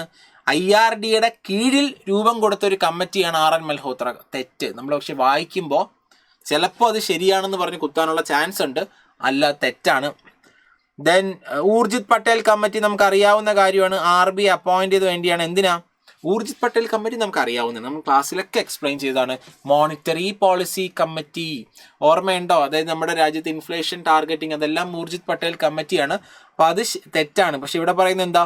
ഹൗസിംഗ് സെക്ടറിന് ലെൻഡിങ് കൊടുക്കാനുള്ള ഒരു റോഡ് മാപ്പ് പ്രിപ്പയർ ചെയ്യാൻ, അല്ല തെറ്റാ. മറ്റത് രണ്ടും ശരിയാണ് കേട്ടോ. അപ്പോൾ 2ഉം 4ഉം ഇവിടെ ശരിയാണ്. ഓപ്ഷൻ ഡി ആണ് ഇവിടുത്തെ കറക്റ്റായിട്ടുള്ള ആൻസർ എന്ന് പറയുന്നത്. അപ്പോൾ അത് നിങ്ങൾക്ക് ശരിയാക്കാനുള്ള സാധ്യത, പഠിച്ചിട്ടുള്ള ആൾക്കാർ ശരിയാക്കും, പക്ഷെ എന്നിരുന്നാലും കൂടുതൽ ആൾക്കാരും അതങ്ങനെ ചിന്തിക്കുമോ എന്നുള്ള കാര്യം, എക്സാം ഹാളിലെ ടെൻഷൻ, സ്ട്രെസ്സൊക്കെ ഈ ഒരു സാധനമൊക്കെ തെറ്റിക്കാനുള്ളൊരു സാധ്യതയുണ്ട്. അപ്പോൾ ഇതൊരു മോഡറേറ്റ് ടു ടഫ് ക്വസ്റ്റ്യൻ തന്നെയാണ് നമുക്ക് പറയാൻ കേട്ടോ. ഈസി ക്വസ്റ്റ്യൻ ഒന്നുമല്ല, മോഡറേറ്റ് ടു ടഫ് ലെവലിലുള്ള ക്വസ്റ്റ്യൻ തന്നെയാണ്. അടുത്തത് ഇത് ഈസി ക്വസ്റ്റ്യനാണ്. ഇത് ഈസി ക്വസ്റ്റ്യനാണ്. NBFC, non banking financial companies അല്ലെങ്കിൽ നോൺ ബാങ്കിങ് ഫിനാൻഷ്യൽ കോർപ്പറേഷൻസ് എന്ന് പറയുന്നത് ബാങ്കിതര ധനകാര്യ സ്ഥാപനങ്ങൾ. അവയ്ക്ക് ഡിമാൻഡ് ഡെപ്പോസിറ്റ് അക്സെപ്റ്റ് ചെയ്യാൻ പറ്റില്ല. ശരിയാ. കുറച്ച് സ്ഥാപനങ്ങൾക്ക്, വളരെ കുറച്ച്, അതായത് എല്ലാ സ്ഥാപനങ്ങൾക്കുമല്ല, കുറച്ച് സ്ഥാപനങ്ങൾക്ക് ഡെപ്പോസിറ്റ് അക്സെപ്റ്റ് ചെയ്യാം, നിക്ഷേപം സ്വീകരിക്കാം. പക്ഷെ അത് ഡിമാൻഡ് ഡെപ്പോസിറ്റ് അല്ല, fixed deposit. Term deposit accept ചെയ്യാം, അതും ചില NBFCകൾക്ക് അക്സെപ്റ്റ് ചെയ്യാം. പക്ഷേ ആർക്കും എന്ത് അക്സെപ്റ്റ് ചെയ്യാൻ പറ്റില്ല? ഡിമാൻഡ് ഡെപ്പോസിറ്റ് അക്സെപ്റ്റ് ചെയ്യാൻ പറ്റില്ല. അപ്പോൾ NBFC cannot accept demand deposits a right statement, correct ആയിട്ടുള്ള സ്റ്റേറ്റ്മെന്റ്. അത് ആരും തെറ്റരുത്. ബേസിക് ആയിട്ടുള്ള ഏറ്റവും ബേസിക് കോൺസെപ്റ്റ് ആണത്. NBFCകൾക്ക് ഡിമാൻഡ് ഡെപ്പോസിറ്റ് അക്സെപ്റ്റ് ചെയ്യാൻ പറ്റില്ല. ശരിയാണ്. ഒന്ന് ശരിയാണെന്ന് പറയുമ്പോൾ സ്വാഭാവികമായിട്ടും അവിടെ സിയും ഡിയും എടുത്ത് മാറ്റണ്ടേ? കാരണം ഒന്നിനകത്താണ്, ഒന്ന് കറക്റ്റ് ആകുമ്പോൾ എയോ ബിയോ ആണ് ആൻസർ. ഇനി അടുത്ത് നമുക്ക് നോക്കാനുള്ളത് 2ഉം 3ഉം ഇതിലേതെങ്കിലും ഒരെണ്ണം ശരിയാണോ എന്നുള്ള കാര്യം നമുക്ക് നോക്കണം. All the NBFCs operating in India have to be registered with the RBI. ഇന്ത്യക്കകത്ത് പ്രവർത്തിക്കുന്ന എല്ലാ NBFCകളും RBIയുമായി രജിസ്റ്റർ ചെയ്യണം. RBIയിൽ രജിസ്റ്റർ ചെയ്യാത്ത എന്തോരം NBFCകളുണ്ട്. അതിനെയാണ് അൺറെഗുലേറ്റഡ് NBFCs എന്ന് പറയുന്നത്. ഇപ്പം ഇന്ത്യയിൽ NBFCകളെ രണ്ടായിട്ട് തരംതിരിക്കാം. സാമ്പത്തിക സ്ഥാപനങ്ങൾ രണ്ടായിട്ട് തരംതിരിക്കുമ്പോൾ അതിനകത്ത് NBFCകൾ രണ്ട് സ്ഥലത്തും വരും. റെഗുലേറ്റഡ് സ്ഥാപനങ്ങളുടെ അകത്ത് വരും, അതുപോലെ അൺറെഗുലേറ്റഡ് സ്ഥാപനങ്ങളുടെ അകത്ത് വരും. അതായത് റെഗുലേറ്റഡ് ആയിട്ടുള്ള NBFC ഉണ്ട്, RBIയിൽ രജിസ്റ്റർ ചെയ്യാത്ത, RBI റെഗുലേറ്റ് ചെയ്യാത്ത സ്ഥാപനങ്ങളുണ്ട്. അപ്പോൾ ഇന്ത്യയിൽ എല്ലാ NBFCകളും RBIയിൽ രജിസ്റ്റർ ചെയ്യണമെന്ന് പറയുന്നത് തെറ്റാണ്. 2 തെറ്റാകുമ്പോൾ ഓപ്ഷൻ ബി അങ്ങ് പോയി, പിന്നെ ഓപ്ഷൻ എ ആണ് റൈറ്റ് ആയിട്ടുള്ള answer. Deposit insurance facility of Deposit Insurance and Credit Guarantee Corporation is not available to the depositors of deposit taking NBFC. നമുക്കറിയാം, ബാങ്കിൽ, ഒരു ഷെഡ്യൂൾഡ് ബാങ്കിൽ ഡെപ്പോസിറ്റ് ചെയ്യുന്ന ഒരാൾക്ക് അവരുടെ ഡെപ്പോസിറ്റിന് മേല് കൊടുക്കുന്ന ഒരു ഇൻഷുറൻസ് ആണ് എന്തെന്ന് പറയുന്നത് deposit credit insurance guarantee corporation deposit insurance. അത് ബാങ്കിൽ നിക്ഷേപിക്കുന്നവരുടെ നിക്ഷേപങ്ങൾക്ക് മാത്രമേ ആ ഒരു പരിരക്ഷയുള്ളൂ, അല്ലാതെ NBFCയിലുള്ള നിക്ഷേപങ്ങൾക്ക് അതില്ല. അപ്പോൾ ഈ പറയുന്ന പോലെ എന്ന് വെച്ച് കഴിഞ്ഞാൽ ഇറ്റ്സ് നോട്ട് അവൈലബിൾ. ശരിയാണ്. അപ്പോൾ ഈ സ്റ്റേറ്റ്മെന്റ് ശരിയാണ്. 194 ആണ് ഇവിടുത്തെ റൈറ്റ് ആയിട്ടുള്ള ആൻസർ എന്ന് പറയുന്നത്. ഓപ്ഷൻ എ ആണ് ഇവിടുത്തെ റൈറ്റ് ആയിട്ടുള്ള ആൻസർ. ഇതൊരു ഈസി ക്വസ്റ്റ്യൻ ആണ്. ഒന്ന് ശരി 2 തെറ്റെന്ന് കണ്ടു കഴിഞ്ഞാൽ ഈ ഒരു ക്വസ്റ്റ്യൻ നിങ്ങൾക്ക് ഡയറക്റ്റ് ആയിട്ട് ആൻസർ ചെയ്യാം. ഫസ്റ്റ് സ്റ്റേറ്റ്മെന്റ് ശരി, സെക്കൻഡ് സ്റ്റേറ്റ്മെന്റ് തെറ്റ്. ക്വസ്റ്റ്യൻ സിമ്പിൾ ആയിട്ട് നിങ്ങൾക്ക് ആൻസർ ചെയ്യാവുന്നതേ ഉള്ളൂ. ഇതൊരു ഈസി ക്വസ്റ്റ്യൻ ആണ്. ലാസ്റ്റ് ക്വസ്റ്റ്യൻ നമ്മൾ ഓൾറെഡി ക്ലാസ്സിലൊക്കെ ഡിസ്കസ് ചെയ്ത കാര്യം തന്നെയാണ് കേട്ടോ. ഒരു കാര്യം തന്നെയാണ്. ഇതൊരു ഈസി ടു മോഡറേറ്റ് ക്വസ്റ്റ്യൻ ആണെന്ന് നമുക്ക് പറയാം. കാരണം നമ്മൾ ക്ലാസ്സിൽ ഓൾറെഡി വ്യക്തമായിട്ട് 2ാമത്തെയും 3ാമത്തെയും സ്റ്റേറ്റ്മെന്റ് പറയുന്നുണ്ട്. പക്ഷെ ഫസ്റ്റ് സ്റ്റേറ്റ്മെന്റ് അത് കുറച്ച് ഡെപ്തിൽ പഠിച്ചാൽ മാത്രമേ അതറിയാവുന്ന ആൾക്കാർക്ക് കിട്ടത്തുള്ളൂ. ഞാൻ പറഞ്ഞിട്ടുണ്ട്, നീതി ആയോഗിൻ്റെ എല്ലാ സൂചികളും നോക്കിയിട്ട് പോകണം.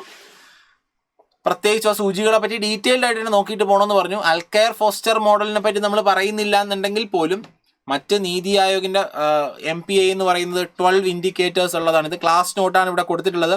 ക്ലാസ്സിനകത്ത് കൃത്യമായിട്ടും പറയുന്നുണ്ട് നീതി ആയോഗിൻ്റെ മൾട്ടി ഡയമെൻഷണൽ പോവർട്ടി ഇൻഡെക്സിൽ 12 സൂചികളുണ്ട്. കണ്ടല്ലോ, 1, 2, 3, 4, 5, 6, 7, 8, 9, 10, 11, 12 സൂചികളുണ്ടെന്ന് പറയുന്നു.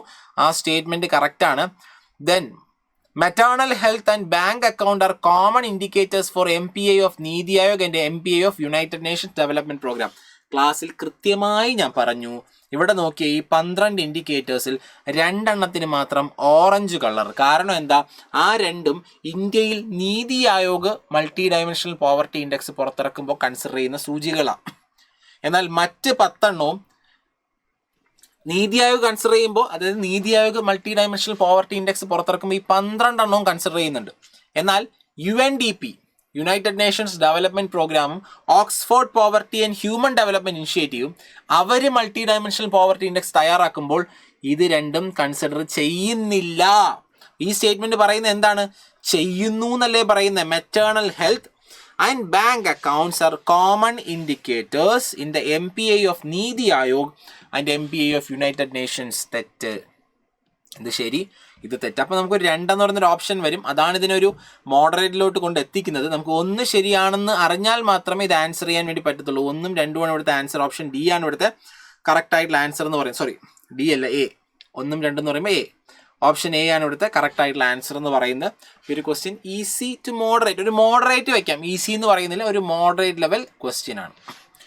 അപ്പോൾ 14 ചോദ്യങ്ങളാണ് ഇതിനകത്ത് ഉണ്ടായിരുന്നത്. 14 ചോദ്യങ്ങൾ നോക്കിക്കഴിഞ്ഞാൽ മോഡറേറ്റ് ക്വസ്റ്റ്യൻ ഉണ്ട്, പിന്നെ ഈസി ക്വസ്റ്റ്യൻ, ഒരു ടഫ് ക്വസ്റ്റ്യൻ പറഞ്ഞു, ദെൻ ടഫ് 2 എണ്ണമായി. ഈ ഒരു ക്വസ്റ്റ്യൻ ഈസി ആണെന്ന് പറഞ്ഞു, ദെൻ ഇത് ഈസി ക്വസ്റ്റ്യൻ ആണെന്ന് പറഞ്ഞു, ഇത് ടഫ് ക്വസ്റ്റ്യൻ ആണെന്ന് പറഞ്ഞു, 3 എണ്ണമായി. ദെൻ ടഫ് ക്വസ്റ്റ്യൻ 4 എണ്ണം. ദെൻ അടുത്തത് ഒരു 5 ടഫ് ക്വസ്റ്റ്യൻസ് ആണ്. 14 എണ്ണത്തിൽ ഒരു 5 ടഫ് ക്വസ്റ്റ്യൻസ് ആണ് ഉണ്ടായിരുന്നത്. ബാക്കി 9 ക്വസ്റ്റ്യൻ കൂടുതലും ഈസിയും, ഒരു 2 ക്വസ്റ്റ്യൻസ്, അത് 9 ക്വസ്റ്റ്യൻസ് ഈസി ടു മോഡറേറ്റ് ആണ്. അതിലൊരു 7 ക്വസ്റ്റ്യൻസോളം ഈസിയും 2 ക്വസ്റ്റ്യൻസ് ഒരു മോഡറേറ്റ് ക്വസ്റ്റ്യൻസുമാണ്. അപ്പോൾ 5 ക്വസ്റ്റ്യൻസ് ടഫ് നമുക്കവിടെ അറ്റൻഡ് ചെയ്യാൻ പറ്റാത്ത. അപ്പം നിങ്ങൾ നോക്കിയേ, മറ്റ് സബ്ജക്റ്റുകളായിട്ട് കമ്പയർ ചെയ്യുമ്പോൾ ബുദ്ധിമുട്ടുള്ളൊരു പേപ്പറാണ്, നമ്മൾ സമ്മതിക്കുന്നു. ബുദ്ധിമുട്ടുള്ളൊരു പേപ്പർ തന്നെയാണ്. എക്സാം ഹാളിൽ അന്തരീക്ഷം, പല കാര്യങ്ങളും നമ്മൾ നോക്കണം. പക്ഷെ എന്നിരുന്നാലും കമ്പാരിറ്റീവ്ലി എക്കണോമിക്സിൽ ഭൂരിഭാഗം ക്വസ്റ്റ്യൻസും നമുക്ക് എന്ത് ചെയ്യാൻ പറ്റുന്നതാണ്, ആൻസർ ചെയ്യാൻ പറ്റുന്ന ക്വസ്റ്റ്യൻസ് തന്നെയാണ്. ഒരു 9ഓളം ക്വസ്റ്റ്യൻസ് ഈസി ടു മോഡറേറ്റ് ആണ്, ഒരു 5 ക്വസ്റ്റ്യൻസ് ബുദ്ധിമുട്ടുള്ള ക്വസ്റ്റ്യൻസ് തന്നെയാണ്. പക്ഷേ എല്ലാത്തിൻ്റെയും പ്രത്യേകത എല്ലാം കറണ്ട് അഫയേഴ്സ് ആണ്. നമ്മുടെ സ്റ്റാറ്റിക് പോർഷൻസ് എന്നുള്ള ക്വസ്റ്റ്യൻ എന്ന് പറയാൻ ഇവിടെ അങ്ങനെ സ്റ്റാറ്റിക് പോർഷൻസ് എന്നുള്ള ക്വസ്റ്റ്യൻസ് ഒന്നും തന്നെ ഇല്ല. എല്ലാം തന്നെ നമ്മൾ current affairs, crowding out effect, അത് ചോദിക്കാൻ കാരണം കറണ്ട് അഫയേഴ്സിൽ വന്നതുകൊണ്ടാണ്. നമ്മൾ കറണ്ട് അഫയേഴ്സിൽ അതിനെപ്പറ്റി പഠിച്ചത്, പക്ഷേ ക്ലാസ്സിൽ പഠിക്കുന്ന ഒരു കോൺസെപ്റ്റാണ് ക്രൗഡിങ് ഔട്ട് എഫക്റ്റ്. പക്ഷേ കറണ്ട് അഫയേഴ്സിൽ വന്നുകൊണ്ടാണ് അതിനെപ്പറ്റിയും ചോദ്യം വന്നത്. റെയർ എർത്ത് എലമെൻറ്റ് കറണ്ട് അഫയേഴ്സിലുള്ളതാണ്. ദെൻ ഏവിയേഷൻ ഹൾ ഇൻഷുറൻസ്, അത് നമുക്ക് ഒരു കറണ്ട് അഫയേഴ്സ് തന്നെയാണെന്ന് പറയാം. Then crowdfunding current affairs തന്നെയാണ്. പിന്നെ ഇത് കമ്മിറ്റി, അത് കറണ്ട് അഫയേഴ്സ് എല്ലാം പഠിക്കുന്നതാണ്. പിന്നെ NBFC കോൺസെപ്റ്റാണ്. MPA കറണ്ട് അഫയേഴ്സ് ആണ്. അപ്പോൾ ഒരു കോൺസെപ്റ്റുവൽ ക്വസ്റ്റ്യൻ അല്ലെങ്കിൽ സ്റ്റാറ്റിക് പോർഷൻസിൻ്റെ ക്വസ്റ്റ്യനും ബാക്കി 11 ക്വസ്റ്റ്യൻസും കറണ്ട് അഫയേഴ്സ് തന്നെയാണ്. അപ്പോൾ നിങ്ങളുടെ ശ്രദ്ധ ഇനി പ്രിലിംസ് എഴുതുന്നവർ അല്ലെങ്കിൽ UPSCക്ക് പ്രിപ്പയർ ചെയ്യുന്നവർ ശ്രദ്ധിക്കുക. പാറ്റേൺ ഷിഫ്റ്റായി, അടുത്തവണ ഇതുപോലെ തന്നെ തുടരുമോ എന്നറിയില്ല. എന്നിരുന്നാലും എക്കണോമിക്സ് പണ്ടത്തെ പാറ്റേൺ തന്നെയാണ്. ക്വസ്റ്റ്യൻസ് ചോദിച്ചിട്ടുള്ള ഏരിയാസ് വ്യത്യാസം ഉണ്ടെങ്കിലും പാറ്റേൺ അത് തന്നെയാണ്, കറണ്ട് അഫയേഴ്സ് തന്നെയാണ്. ഡൈനാമിക് ഏരിയ തന്നെയാണ്. ഡൈനാമിക്കിൽ നിന്ന് ഡയറക്റ്റ് ചോദ്യമോ ഡൈനാമിക് ഏരിയയിൽ നിന്നുള്ള കറണ്ട് അഫയേഴ്സ്, ഡൈനാമിക് ഏരിയ എന്നുള്ള സ്റ്റാറ്റിക് പോർഷൻസോ അല്ലെങ്കിൽ ഡൈനാമിക് ഏരിയ നേരിട്ടോ ചോദിക്കാറുണ്ട്. ഇപ്പോഴും തന്നെ തുടർന്നു. പക്ഷെ നമ്മൾ സാധാരണ പഠിക്കുന്ന ഏരിയ അല്ല. ഇപ്പോൾ മോണിറ്ററി പോളിസി, ഫിസിക്കൽ പോളിസി എന്നല്ലാതെ വേറെ ഏരിയാസിൽ UPSC ക്വസ്റ്റ്യൻസ് ചോദിക്കാൻ തുടങ്ങി. ഇൻഫ്രാസ്ട്രക്ചർ, അതുപോലെ തന്നെ ഇൻവെസ്റ്റ്മെൻറ്റ്, ഡിജിറ്റലൈസേഷൻ ഓഫ് കറൻസി, അങ്ങനെ കുറേ സാധനങ്ങളിൽ നിന്ന് ക്വസ്റ്റ്യൻസ് ചോദിക്കാൻ തുടങ്ങി. ഡിജിറ്റൽ എക്കണോമി, അങ്ങനെ ക്വസ്റ്റ്യൻസ് വരാൻ തുടങ്ങിയിട്ടുണ്ട്. കൊമേഴ്സ്. അപ്പോൾ നിങ്ങൾ ശ്രദ്ധ ഒന്ന് ഫോക്കസ് ചെയ്തോളുക. കാരണം നമ്മുടെ രാജ്യത്ത് മാറുന്ന സംഭവങ്ങളിൽ UPSCയും ശ്രദ്ധിക്കുന്നുണ്ട്. അപ്പോൾ അതിൽ നിന്ന് ക്വസ്റ്റ്യൻസ് വരുന്നു. അപ്പോൾ ടെൻഷനൊന്നും അടിക്കേണ്ട. UPSCയുടെ കീ റിലീസാകുന്ന സമയത്ത് നിങ്ങൾ നോക്കിക്കോളുക. കീ റിലീസാകുന്ന സമയത്ത് നിങ്ങൾ എന്ത് ചെയ്യുക, അതിൽ ചെക്ക് ചെയ്തോളുക. തെറ്റാണെന്ന് തോന്നുന്ന ക്വസ്റ്റ്യൻസ് നിങ്ങൾക്ക് കമൻറ്റ് ചെയ്യാൻ പറ്റും. അങ്ങനത്തെ ഒരു ഓപ്ഷൻ ഉണ്ട്, അത് ചെയ്യാവുന്നവർ അങ്ങനെ ചെയ്തോളുക. നിങ്ങളെ ഇത്രയും കാലത്തെ പ്രിപ്പറേഷനാണ് ഈ ഒരു പ്രിലിംസ് എന്ന് പറയുന്ന എക്സാമിലൂടെ നിങ്ങളുടെ എക്സാം ഹാളിൽ നിന്ന് ചെയ്തത്. അതിൻ്റെ ഒരു റിസൾട്ടാണ്. ആരും ടെൻഷൻ അടിക്കേണ്ട. ബുദ്ധിമുട്ടി പ്രതീക്ഷ മാർക്ക് കിട്ടിയില്ല എന്നുള്ള കാര്യം ടെൻഷൻ അടിക്കേണ്ട കാര്യമില്ല. ഇത്തവണൊരു പാറ്റേൺ ചേഞ്ച് ഉണ്ടായി. നല്ല മാർക്ക് സ്കോർ ചെയ്തവർക്ക് അഭിനന്ദനങ്ങൾ. അല്ലാത്ത ആൾക്കാർ ഇനി ട്രൈ ചെയ്യുക. നമുക്ക് എന്ത് ചെയ്യുക, കൂടുതൽ കറണ്ട് അഫയേഴ്സിൽ ഫോക്കസ് ചെയ്യുക. ഇനിയിപ്പോൾ നമ്മൾ ഈ മാറുന്ന പാറ്റേൺ അനുസരിച്ച് തന്നെ നമുക്ക് പഠിക്കാം. എന്തായാലും നമ്മുടെ സൈലം IAS നിങ്ങളുടെ എല്ലാവരുടെയും കൂടെ ഉണ്ട്. എന്തെങ്കിലും സംശയങ്ങളുണ്ടെങ്കിൽ നിങ്ങൾക്ക് എന്ത് ചെയ്യാം, നമ്മുടെ സൈലം IAS ടീമിനെ കോൺടാക്ട് ചെയ്യാം. അപ്പോൾ എല്ലാവർക്കും thank you and all the best.